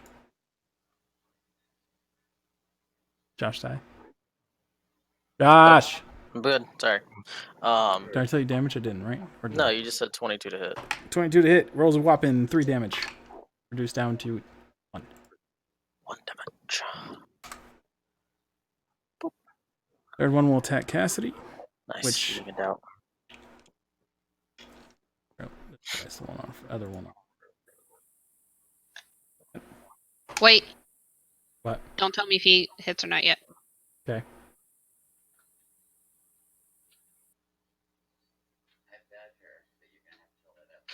Can I see this guy? It's the guy next to me, right? Thanks. You can see everyone. I'm gonna use Unsettling Visage. Visage. What's that? It imposes disadvantage. Oh, But I just have to tell you before you tell me whether it hits or misses. got you. Oh. Yep. Sorry. So, would you stop spamming spells over there? It actually did roll lower. 1 lower. And it's a 7. Woohoo! He will miss. He suddenly, oops, not Bardic Inspiration. I don't care about that. Terrified by what he sees, his spear goes in for a thrust and he just whiffs it into the ground. Draws it back, takes a step back, Inspiration. looking very uneasy as a gnoll can look. That you can tell. Okay, Noel's turn's over. Draken, your turn. Noel in front of you just decided to stop burning, apparently. Not very happy with that, I would imagine. I'm gonna turn and face the gobbo. Okay. And I'm gonna cast my cantrip, Toll the Dead. Toll the Dead, and it has to make a Wisdom saving throw. Wisdom saving throw. What's your DC? Oh. 13? 13. Yeah. What? I had 2 more die What do you mean? on Inspiration. I didn't realize it goes up to D8 at 5th level. Did you what? Bardic Inspiration? It's 8 instead of 6. Or is that different than... That's the same thing I have, right? Yeah, but what did you? She was on 1d6 instead of 1d8. Oh. Yeah, but what have you? Yeah, rolled no, never inspiration? mind. Never mind. Because I use my psychic blades, Yeah. but it doesn't say. Your psychic blades, yeah, is only d6. It doesn't change. It increases in number of d6s you roll. So I Got get it, a D8 okay. inspiration die instead. Yes, you have a d8. Dope. Understood. Okay. Thank Inspiration from Cassidy is a d8. Inspiration from Corolla is a d6. you. Is Krolla not level 5? She's level 3 bard. Yep. Okay. Oh, okay. You rolled, and I'm making a Wisdom save of 13. That's a natural 1. Oh. Toll the Dead. That is a D whatever. 2d12. 2d12. Wear them bells out. Why is it 2d12? Because I'm level 5. Goes up at 5. I don't know why I think everything goes up at 6. No? Yeah, I know it's D12s. Yeah, I just didn't know it was 2. So he takes 11 damage. 11 damage. Take that, you gobble fuck. And the goblin in front of you, just like the other goblins, but you didn't hear any noises. Blood starts pouring out of his ears and his eyes as he just slumps down to the ground dead. And then to end my I am turn, I'll unimpressed. turn back to the other goblin. No. Sorry, yes, no. And that'll end my turn, right? Because it's an action. You don't actually have to face him. I know, but okay. Yeah, I get it. I'm just making sure because you were talking about it. Yeah, you have a bonus action. I still have a bonus action. That's correct. Yes. Let me cast Healing Word at 2nd level. Submit. So for 6. Ooh. To me, sorry. Okay. So that'd be 35. No, we're healed. That's it. That'll end my turn. Lucius, it's your turn. You were surrounded by dead goblins. All you see are a field of dead goblins. You're right, your team's still fighting goblins. I'm gonna investigate this. That's the goblin boss thing. Gonna what? Sorry. You're him? I'm gonna investigate his body. And check him for whatever he has on him. Including his body. Roll investigation check. Where'd I roll? 5. Plus, I thought you had bonus to your investigation. No. Never mind. I think that's cast. Yeah, that is cast. Okay, you search through. He has a spear on him. Oh, sorry, he has javelins. He has a scimitar. He has a small coin pouch to pick up. It's got 3 gold in it, 2 silver, and 3 copper. Man. And that's all you find. Okay. Okay. Yep. Bonus action movement? No, I'll stay where I am. Okie dokie. Eglin, you will run over here. Oop. Help his little dwarf buddy. Grease up his tusks. And cast Shillelagh. Attack. Do I have it? 2, boom. Actually a D8. He rolled a 6 and he missed. Whiffs it. He was too distracted by his dwarf buddy yelling out, "My muse!" And that'll end his turn. Fart. Striking the one in front of me. Reckless. That is a 12 plus 6. That hits most assuredly. Yes, it did. Where is my D12? Don't forget your great weapon master. Yes, I know. -5 That's what I'm hoping for. Yeah, no, I don't trust it. My rolls haven't been really high. That is a 12 plus 3 Even the plus one in 2. front of you? Yeah. Yeah, he did. Cool. I'm a great weapon master. Turn around and hit this fuck in the face right here. That guy. With your bonus attack? Well, bonus. You have a second attack. Okay, I didn't know if I had to take it as soon as it doesn't I killed matter. him. It doesn't. Okay, well, take all right. I'm minus 142 cool. damage. And that is a reckless attack. That is a 17. I'm sure that hits. One right here? Or, yeah, I'm hitting that asshole. 17 will hit. Cool. That is a 6, 7, 8. 8 points of damage. And another one. Reckless. That is a 19. That'll hit. What's the other die? That is a 4, 5, 6, 7, 8, 9. 9 to hit? No, that's 9 damage. Yeah, I didn't roll the 19 to hit. And wailing away on this guy. Inspiration's only not for damage. Not for damage. No, the BOP. Right. Vark cleaves one of the gnolls and instantly just swings around, slams his axe into the larger gnoll, and then follows up with a third attack and hits him again. Oh, there we go. That's why those names are up there. But he's still standing, although you see his chainmail aglow, cherry red, on fire. I'm just staring him down. Actually, it's cooled down by now. The scroll has to reactivate it, but it was cherry red, now it's cooling off. And that's the end of your turn? Yep. Okay, Noel Packlord's turn. He will square up with Vart. That's dead. I can get. No. Goblins dead. Or that knows. Okay, let me see if he gets his site rampage back. Not. He will attack you 2 times. His glaive. Good. 22 to hit and 21 to hit. Neither of those hit. Yeah, okay. I have the most AC, John. The mostest. Just try and hit me after rolling that 20. You wish. No other way. One of Aaron's characters. 8 plus 6. It's 14 points of damage reduced in half to 7. Total? 7 points of damage. Is that all? Okay. I didn't know if that was both text. There we go. That's all he's got. That was both. Punch.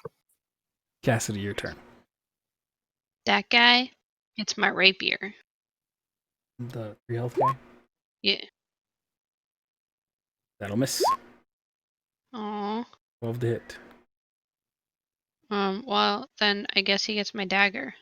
Follow up with the dagger after you somehow. Oh, natural 20. Roll damage on that one. 3 plus 4. 7 points of damage. Although he, not looking, the dagger, you just kind of stumble a little bit and miss with the rapier. But you follow up with an overhead swing of the dagger right into the base of the skull. Yeah, Goes fuck down. that guy. Crumples to the ground. You also had your inspiration for that first attack, by the way. Yeah. Oh.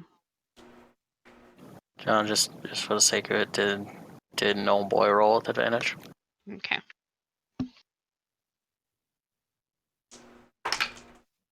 No, not your turn. Cool. I keep remember that. It's alright, man. Cassidy done. Are you going to move? You going to do anything? No, I'll sit here. Roll his turn. 2 gnolls standing. I can still cast another spell as long as it's not concentration. Yes. Um, Roll, if you cast another concentration check, it'll drop your concentration. And it's no flying haste. Yep. You can also use your bonus action. You have to use your bonus action to burn him again. burn him again with his bonus action. Okay. I don't think there's a save, is there? Bonus He action? didn't take it off. Yeah, I couldn't take it off, that's for damn sure. I gotta go read and spell. Try to remember these things better.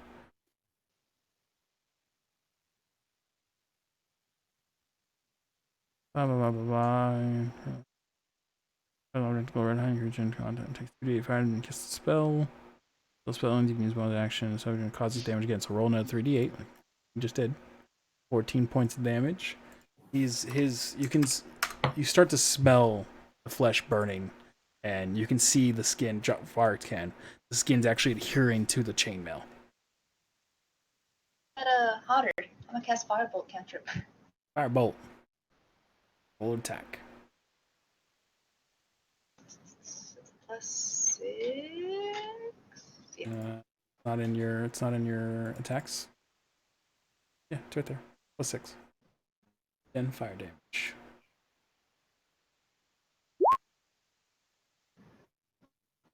+6, 24. That'll definitely hit.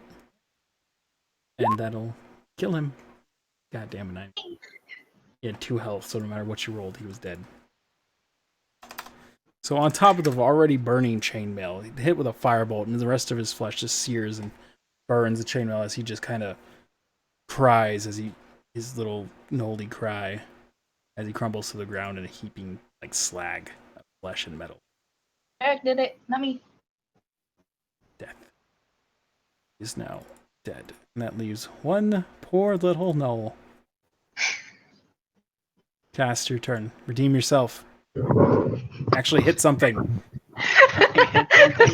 Yeah, sure, I'll try. All advantage. I'm doing this whole goddamn time. No. I was hoping if I said it, you'd roll better. You'll do it. 17 hits. I was waiting for that 17 nat points of one. damage. Finally.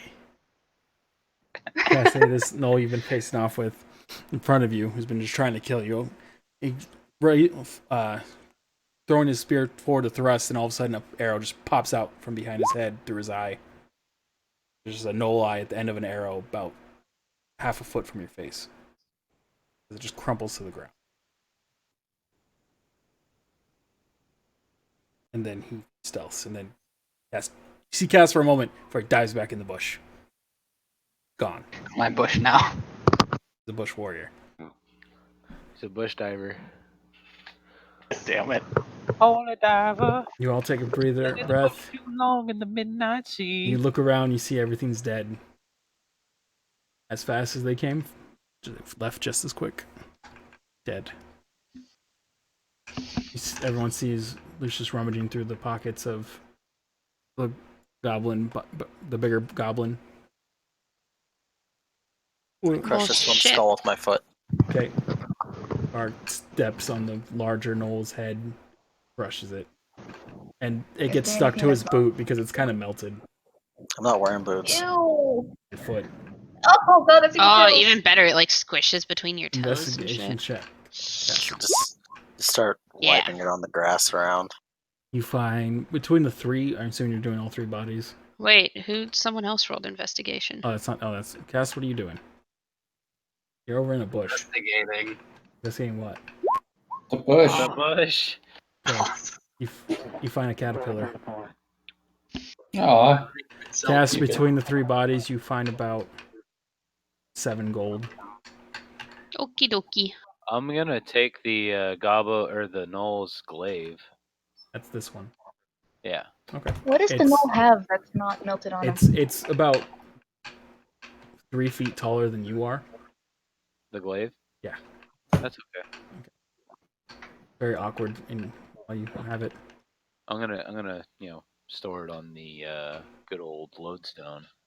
Strap it to your horse. Okay. Yep. All right. What were you talking about, Krilla? What? You were It's still not loading melted these on him. bodies. Oh, me still. Yeah. Well, while everyone's doing everything right now. Oh, and John, is the chainmail ruined? Yeah, it's It's real. heat metal. not It's metal. like melted to his flesh. I mean, you could take it off, but a lot of flesh will come with it. I'm gonna take it. Okay. I'm gonna do it. You have chainmail covered in flesh. Yep. And I'm gonna walk over to our morning campfire that I was starting, and I'm gonna throw it in there. It's a chain shirt. Sorry, same thing you're wearing. Yeah, and I'm gonna fucking burn the fucking flesh off of it. Okay. Clean it. That'll smell good. Fire, you were starting up. Okay, Kroll, what are you doing? Not melted. You're not melted. What? Sit on the null. You checking the null? Roll investigation check.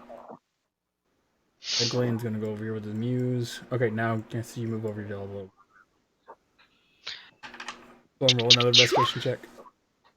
15, you find between all the goblins, you find about 1 gold and 5 silver. They don't have a lot. Okay. Oh, is that Kroll's investigation? I'm healing myself, by the way. Isn't it spell to heal yourself? Yeah. At level 1. Kroll, you're checking the guy. Right, what's his name? Florida or something. Backlord? I don't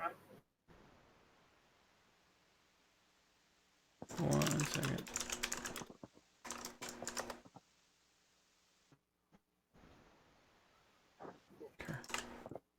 Okay. You rolled a what? 17. Okay. Draken already removed the glaive. You go through his body. You find 17 gold. Nice. Okay. Wait, I find that? No, you found the glaive. You grabbed the glaive. I have the took glaive off, and chainmail. and chain shirt. Yeah. Shirt. Shirt. Chainmail. Shirt. Copy.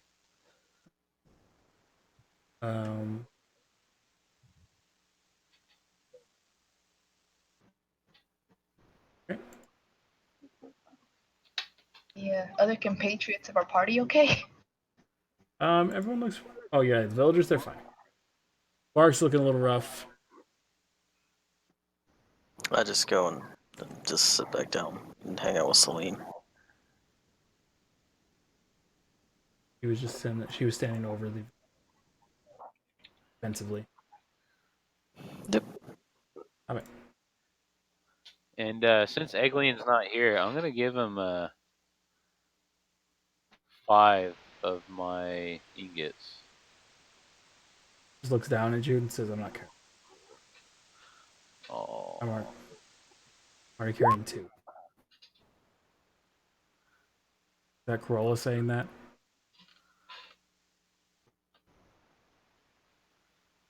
I assume it's. What? Your wound's the bug. Is that a request? I'm not sure. Second level one, yes. Okay. Go ahead and whatever the thing. 316 plus 16 HP to the bugbear. Cool. All right, Thank you. everyone's pretty much fully healed.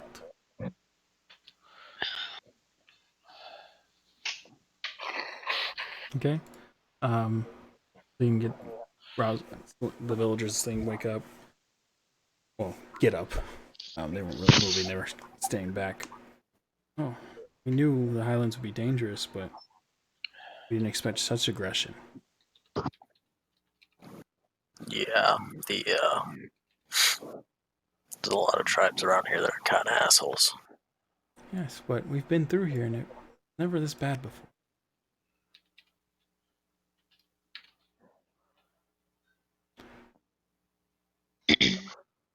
Wonder what's happening, if something is causing this, or if we're just simply unlucky. I mean, seems about the same to me, same level.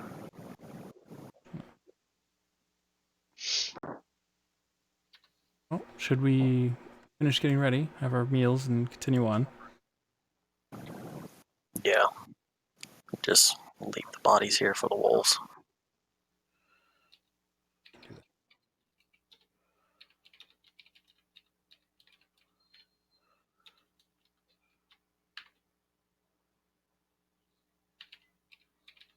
Guess we just eat and back up and move on. So you guys eat your food. Draken, you pull the chainmail out of the fire after you've cleaned all the flesh off of it, and as you pull it up and look at the back of it, there's a large rend in it from Barak's axe. It's How big is essentially, it? huh? How big is the like? It's pretty much destroyed the back of the chainmail and shirt. Okay, I'm gonna cast my cantrip mend. Mends anything in like a foot, a dimension of a foot. I assume it's square foot, cubic foot, I believe. Cubic foot. I think that's what the spell describes. There's a single break or tear in an object you touch. Chain As long link. as the break or tear is no longer than a foot in any dimension, you mend it, leaving no Okay. trace of mortal damage. When you cast it, you fix one chainmail link. So it's repairing one link at a time because it's the links that are broken. Okay. Over time, want to repair all the links in the chainmail. You can do so. I mean, why not? Why not?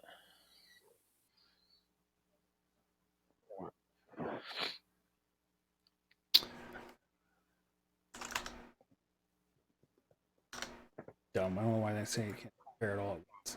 Single chain link.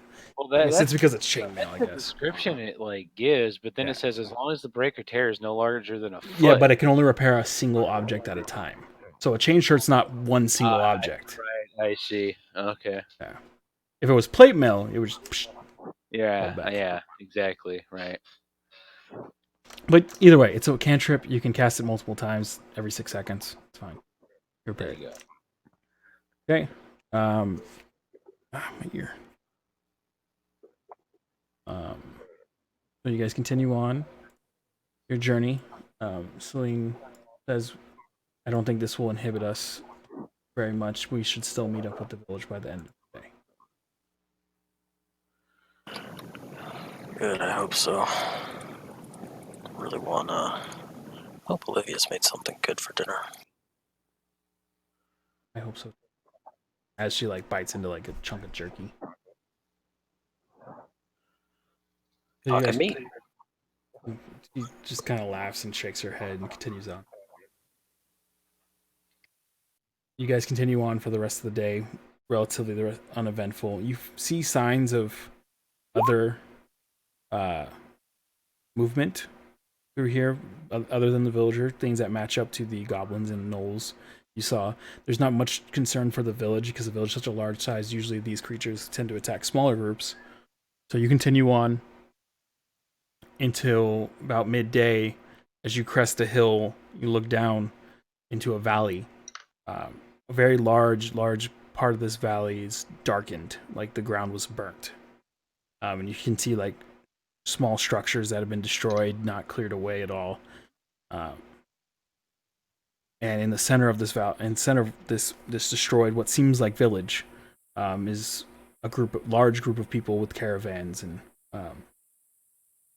tents and everything just spread out, pretty much encompassing the whole village. John, about where are we on the map in the Highlands?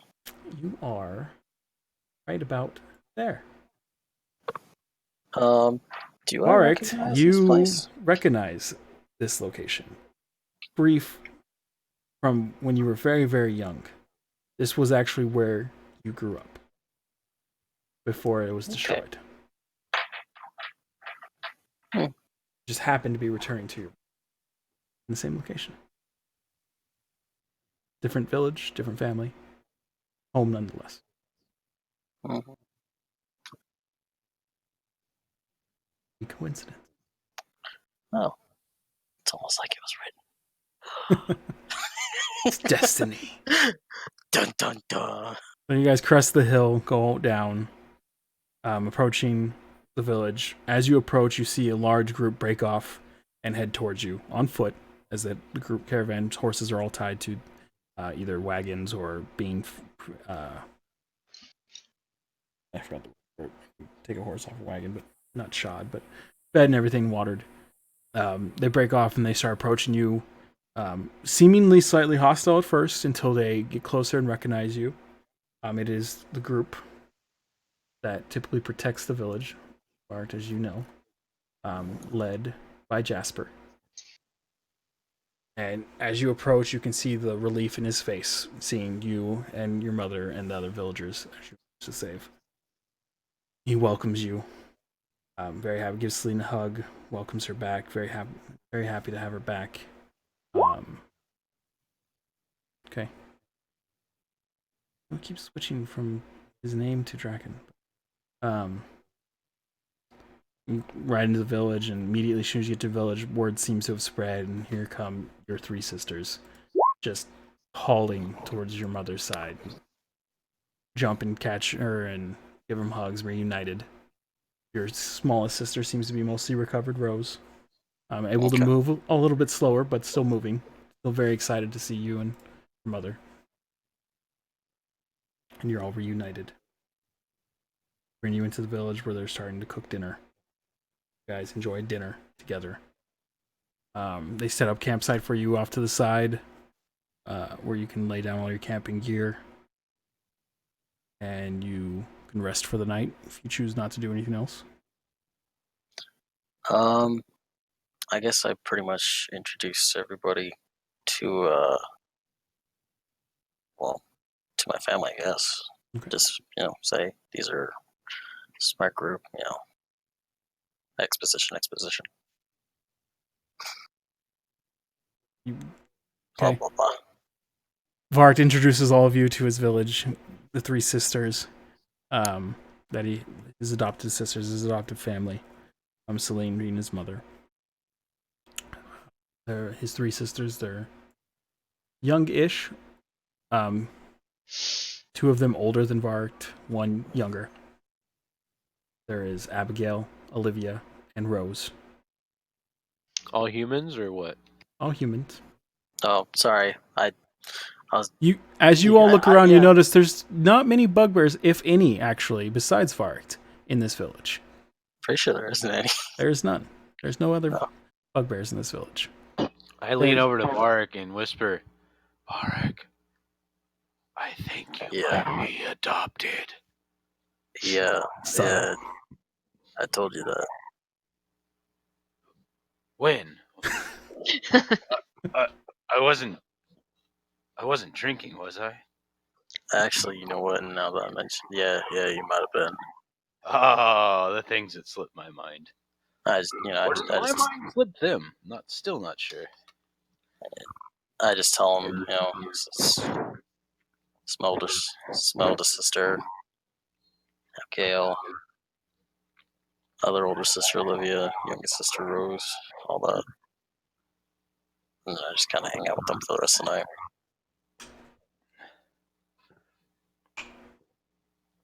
I'm gonna go head off and rest for the night. Okay. So the rest of you, some of you, whoever wants to break off goes rest. The rest of you sit around the campfire, talking. Who's breaks off to go rest and who stays? Vark stays. Draken goes to rest. I'm gonna stay and play my lute around the fire. He stays, plays a lute. I'll stay. Lucia stays.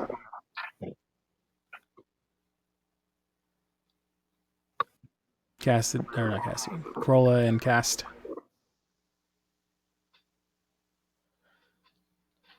They died. Actually, the AC unit's just on super fucking loud. Oh, okay. So it's hard to hear anything. Should I shout?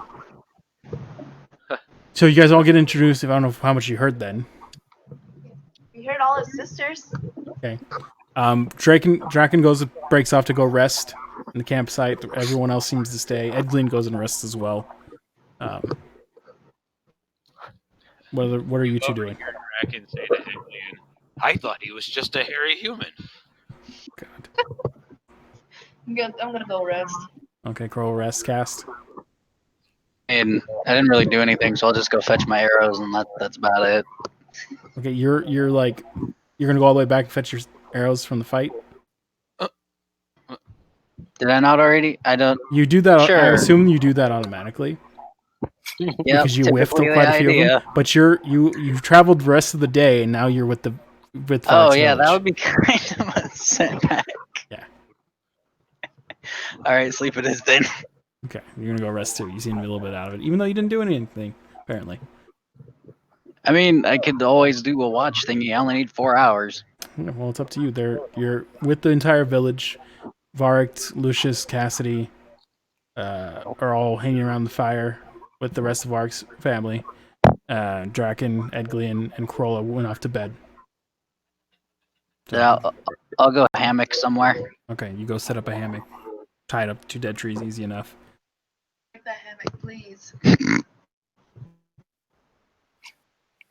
Wasn't that hammock cut? I got a replacement. He's fixed it. Oh, okay. He had Okay. Draken mend it. I'll mend it. Make me useful. This spell. I never get to use it. Stop taking bad spells. Good spell. Shit, my mic on? Don't hate on mending. You all sit around the campfire. It's gonna make me 20 gold. So who sounds Joking. hell? Didn't talk. My spells are terrible. Oh, man. 20 gold. Sit down at a campfire, Varch, you sit with your sisters and your mother. Talking about everything that's been going on. You explain the fight with Captain Woodlock. Everything that's happened. And explain how I got the dope jacket. All right, your jacket, your trench coat, sleeveless trench coat. Hell yeah. What do I do? What? Okay, I don't think they realize they're unmuted. Couple like an hour into like just celebrating, hanging around on the fire.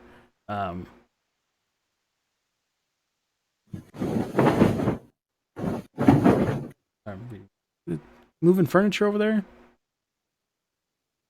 Okay, I'm making my bed. Oh, it's you.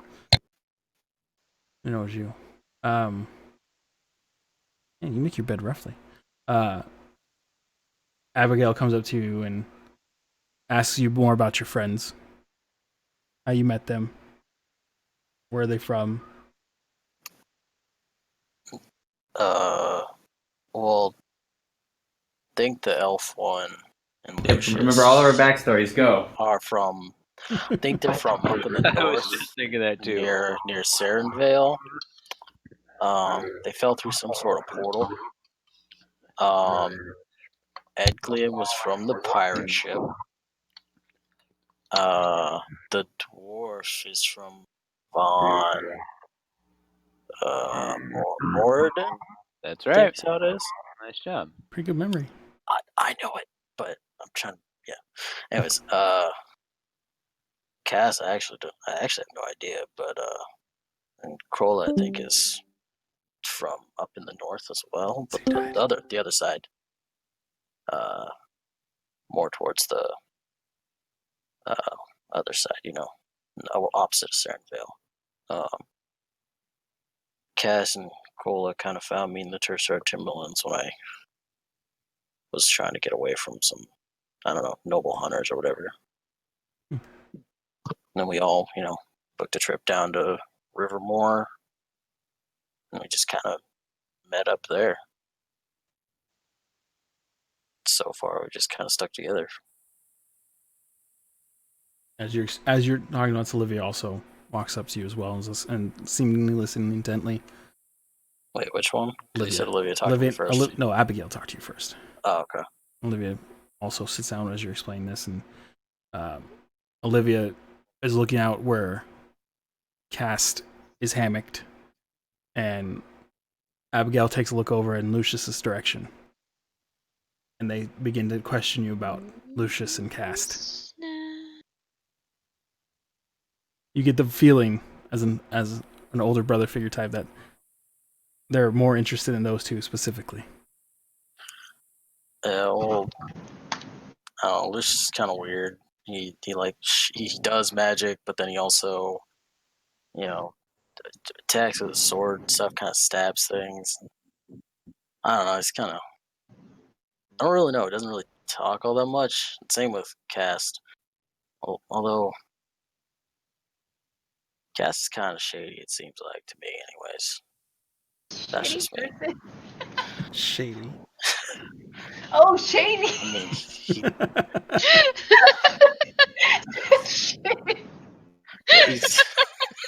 Yes, it's kind of shitty. It's kind of shitty. He's one of the skulking types, hides in the shadows. Olivia is staring off into Cass's direction. Says, "Oh yeah, it looks like he is just sitting over there in a hammock away from all you. Is he not typically stay with you guys? Does he usually go off on his own?" Yeah, kinda. Really don't know a lot about him, to be honest. And I know what you're thinking. I know what you're thinking. Lomir is suddenly not in his hammock anymore. Or Cast. Sorry. No longer in his hammock, he just disappears. I'm just gonna tell you right now, I wouldn't recommend it. Either of you. They just laugh and walk off. Go and over to where the food and the drink is. And just sit by the fire, giggling to each other while looking at both. Well, Cass disappeared, so while looking at Lucius. That's right. Oh, look at me.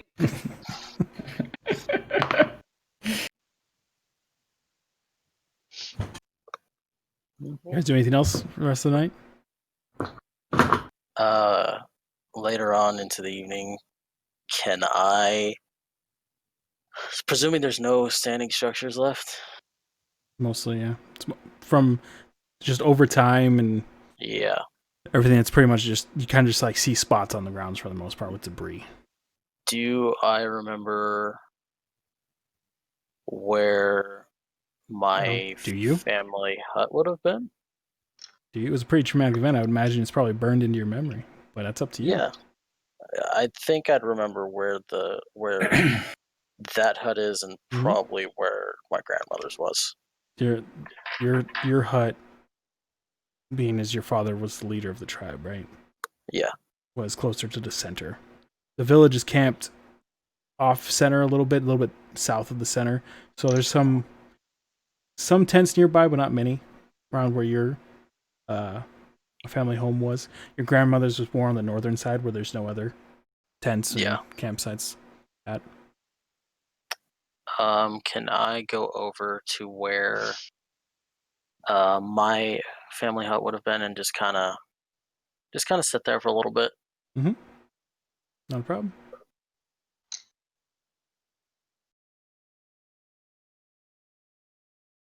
Rest of you doing anything? Lucius, roll a perception check for me. Perception. Roll. Oh, look at my perception. Look at that. It's almost, you I definitely crit. see Vark's sisters giggling and looking at you. Cool. Do I notice it? No, Wait, hold on. Do I notice it? Do you notice we notice it? Do I notice him? No, he's the only one who gets a check because he's being laughed at. The passive perception. What's your passive perception, Cassidy? 13. Oh, you don't notice it. I rolled a 19, huh? John. You don't notice it. Vark, you walked off. You don't see it. Damn it. I mean, you were just talking to him, and they did it right after you talked to him, so you know they were doing it. But a little bit, they're still doing it, essentially. Well, without necessarily it being about them, can I, like, tell the, I guess, air of everything around? Like, is everyone tired? Is everyone just kind of chill? Is it like a party? Rolling inside. Well, I mean, everyone's relatively happy. They're tired. They're road weary. But everyone's genuinely happy. Yeah, you get the feel of the area. Everyone's pretty. They're happy to have Celine back, who was like a big part of the village, big part of their whole family, not just Varg's family, but the whole village in itself. And they're happy to have some of the villagers back that they thought they had lost. So it's not quite celebratory, but it's close to it. Okay, so while playing my lute, I'm going to start playing like a jaunty, lively tune with like undercurrents of seductive notes in it. Oh, jeez. Yeah. Oh, God. It's just going to get weird. Roll a performance check for me. All right. 17? Oh, it's very good. You're playing. Everyone is feeling it. Yeah. Let's see if it has any effect. Wingman. Okay. Is it wingmanning or is it betrayal? Damn. It's both. It's a little bit both. Let's be real, it's both. Yeah. I don't know which one's better. The halfling camp?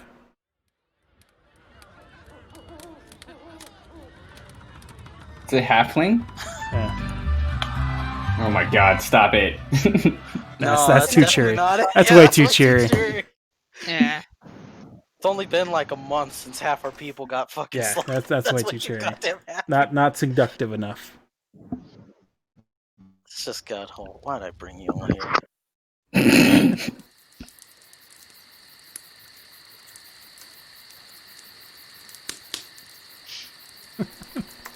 Josh's not happy. No, I'm not. So, Andrew, you notice it? Are you gonna do anything about it? Nope. And talk to him or do anything? Nope. You feel a little more loosey-goosey right now. You do. My music is Are you like actively trying to do this, Cassidy? Yes. Okay, roll a persuasion check for me. It's Natural 20. Wow. You are feeling pretty good, Ant. Lucius, you're feeling pretty good. I'm confused. Am I inspired by the music? You're essentially inspired by the music.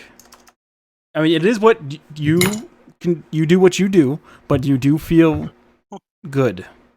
Leave it at good. Horny. Just You're feeling remember, really randy right now. Just remember, I did just murder a bunch of goblins.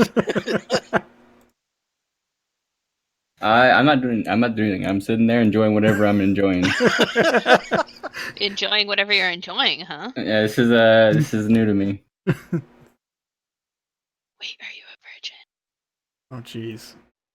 That'll be a question for later. So you guys rest you guys enjoy the night, and then you go to sleep. Everyone go in bed afterwards. I go back and I stay with the family and try and keep an eye. You don't know what I'm plotting. You do hear the music. I know what they were thinking. Roll a perception check for me, Mark. Fuck. See if you. Rolled a good I feel like at this perception point, Cassie's kind of locking eyes between these two. If you notice it. Oh no, Nope. that is. All right. You just hear you hear the music. That's an 8 plus 3, so I don't know what that's gonna get me. Yeah, but you don't probably see nothing. you don't see Cassidy's plotting in there, but you do know your sisters. You do hear the music, and it's with that persuasion roll. I mean, it pretty much affects everyone. So all of you are feeling Randy. You guys are welcome for those great dreams. Randy, baby. Oh, that's super awkward. Oh fuck. God. Sorry, I'm good. Okay.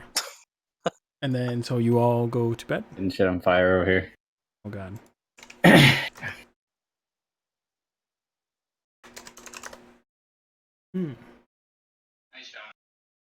You're welcome, babe. Got your back. Way too long. Oh god, no. No, not you guys. I'm just trying to see if there's any audio. I have to go through all these. You know, you should put that thing in there for me. I wonder if I could give you access to the juke. What thing? Oh, no, I guess through there, but the thing that Ant has. What's Ant have? The bot. Oh, Rhythm? Rhythm? We could Rhythm's probably free. do that. I could probably add it. If Rhythm's free, you could get everything off YouTube too. Yeah, and it's all off YouTube.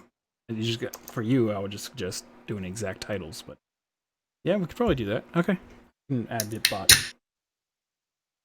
Okay, so you all go to bed. I can use the link if you want. Yeah, as long as we all agree to not abuse it. It's more the. Well, I can give permissions, I think, so I'll give it just to you. Just to the bards. Just the bards. We'll have it. Yeah, that actually just do that because the jukebox on this thing, I'd have to go through it all. So you all go to bed. Let's see. Okay. Your sleep is not interrupted. None of you have to take watch, as the village has its own members who are taking watch, unless you want to. I'll help take watch. Considering I'm assuming that was part of my duties anyways before. Okay. I want to help as well. Oh. No, thank you. That's good. Big Brother's that was lesson. real terrible. That's a 4 on a nat 1. You haven't watched with the village in a while. It's really big, so you keep forgetting that it's not just you got to be patrolling. You just tend to watch one little spot. You mean it's not just my family hut? No. Got it. General perception checks for the camp. And one other guy sucks too, don't worry. It's not just you. It's all good. But none of you are interrupted. This is a pretty secluded area. You're a large camp, and you have fires going mostly throughout the night, so nothing happens. You wake up in the morning. The camp, used to traveling, is very efficient upon packing up. Lucius, you took first watch. You went to bed and you woke up. You catch eyes still from Abigail. Seemingly, she seems to be watching you wherever you go throughout the camp. Which one's Abigail? The older sister.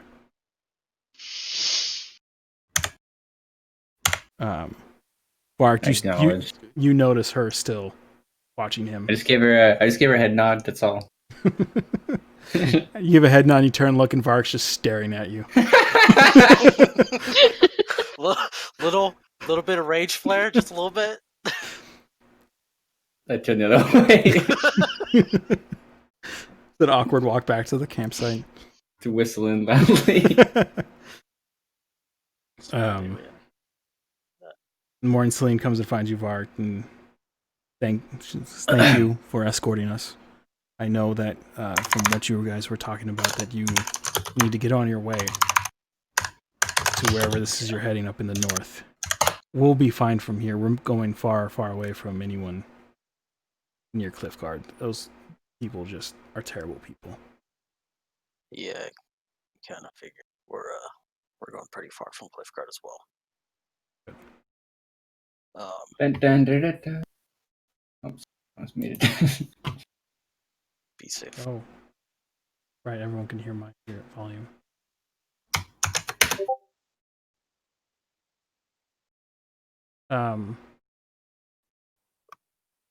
Okay.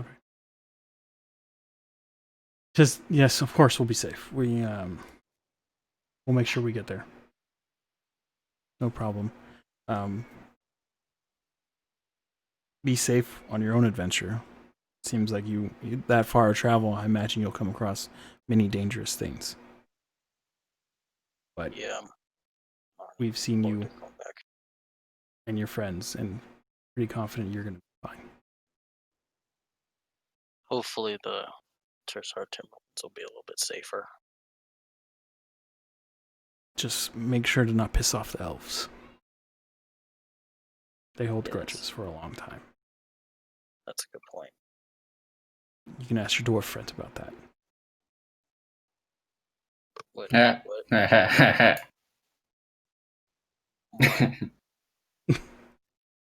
She gives you a hug. Your sisters all give you a hug. Before I go, Mm-hmm. I'd like to speak to Rose. Okay. I You just lead tell him, Rose like, off to away from everybody. well, I mean, it could be right there. Okay. Yeah. And then I take the bear pelt that I've been carrying around, Mm-hmm. the cloak blanket thing, whatever. I just say, here. I give it over to her. Since I won't be with the village for a while. Hugs it. Saying it's good. It'll help us remember you. Yeah. It smells slightly of pocket meat, though. Yeah. We'll wash it. That's what everybody calls it, pocket meat. She calls it pocket meat. That's a normal term. Rose calls it pocket meat. That's She's that's friends kind of with cute, Vlad. actually. So do I. Like, you picked it up from her because she's little, and she just calls it pocket meat because she's a kid, and that's what kids do. Yeah, let's go with that.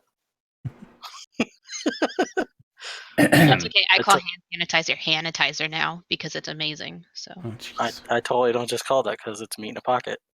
Yep. He picked it up from you.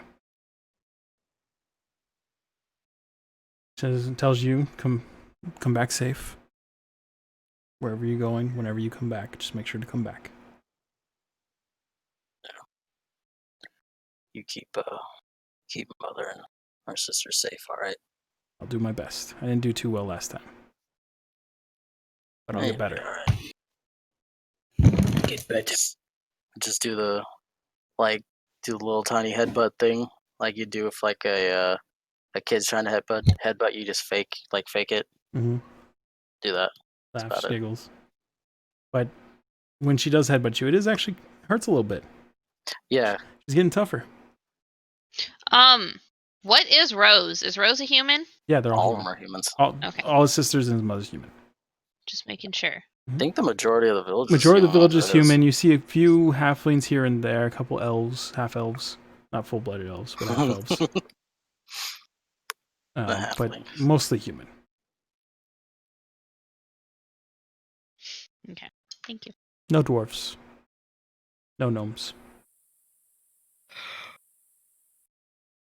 Okay. So you say your goodbyes to the village, to everyone. Do they pack up and leave before we do? They're still in the process. You guys have a lot less to pack, but Jasper and the group that he's with, the warriors of the village, come and say goodbye to you. Yeah. Tell you to be safe. Before we do leave, after we've said all of our goodbyes, I want to go over to where my hut was and where my grandmother's hut was. Mm-hmm. And then just kind of say over them that I'll make a home. I'll reform the tribe at some point. I'll make you guys proud. And then that's it.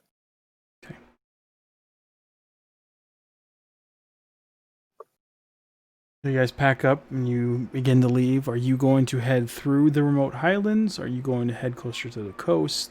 Up the coast? Where are you heading from? Take a look at the map. Plan it out. You guys are essentially... You guys are right in this little thing.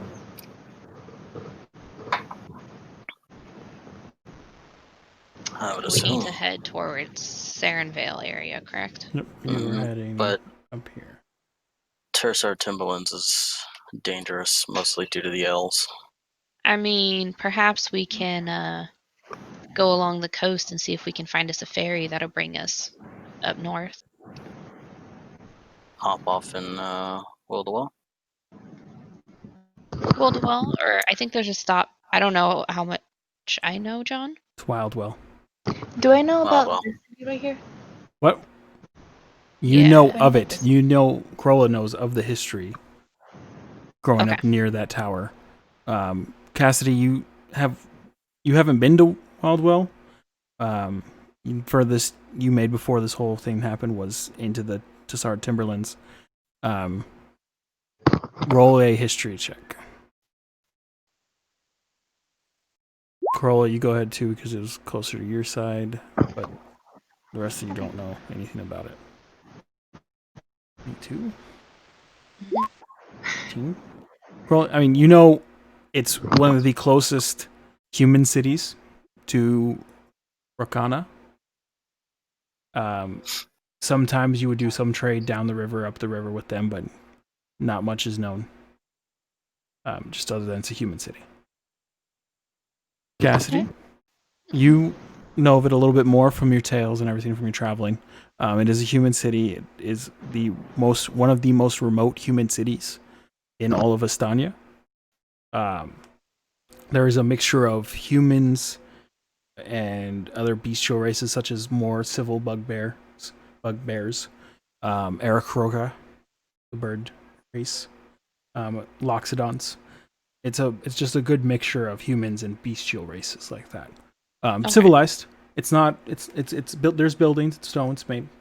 It's not like some rickety town. Yeah. Do I know if there's a port there?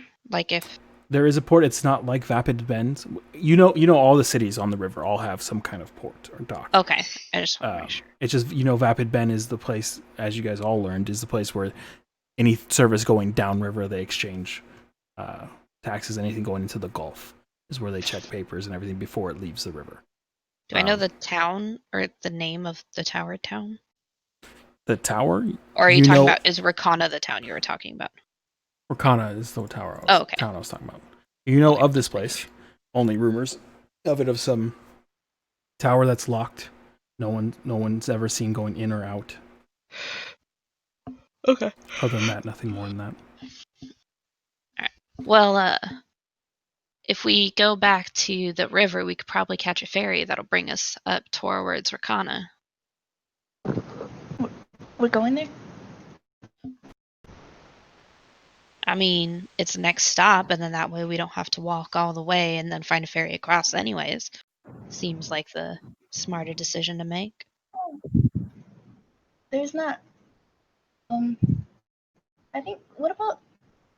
I vaguely remember where is it at? We don't have to go all the way up to Rakana. True. I don't know if there's anywhere else where the boats will port, unless we can convince them to stop somewhere. I don't see why they wouldn't. That's fair.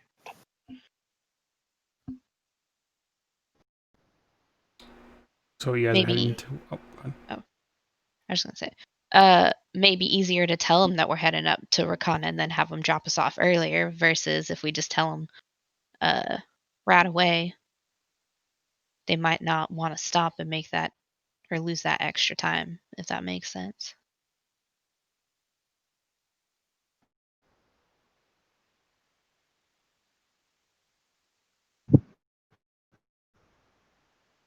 All right. So I suppose we're headed to the river? Yeah. We head back to Vapidum, get the boat.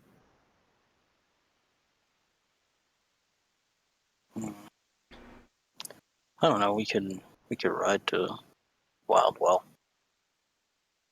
Be cheaper. True. That is very true. Got the word cheaper. So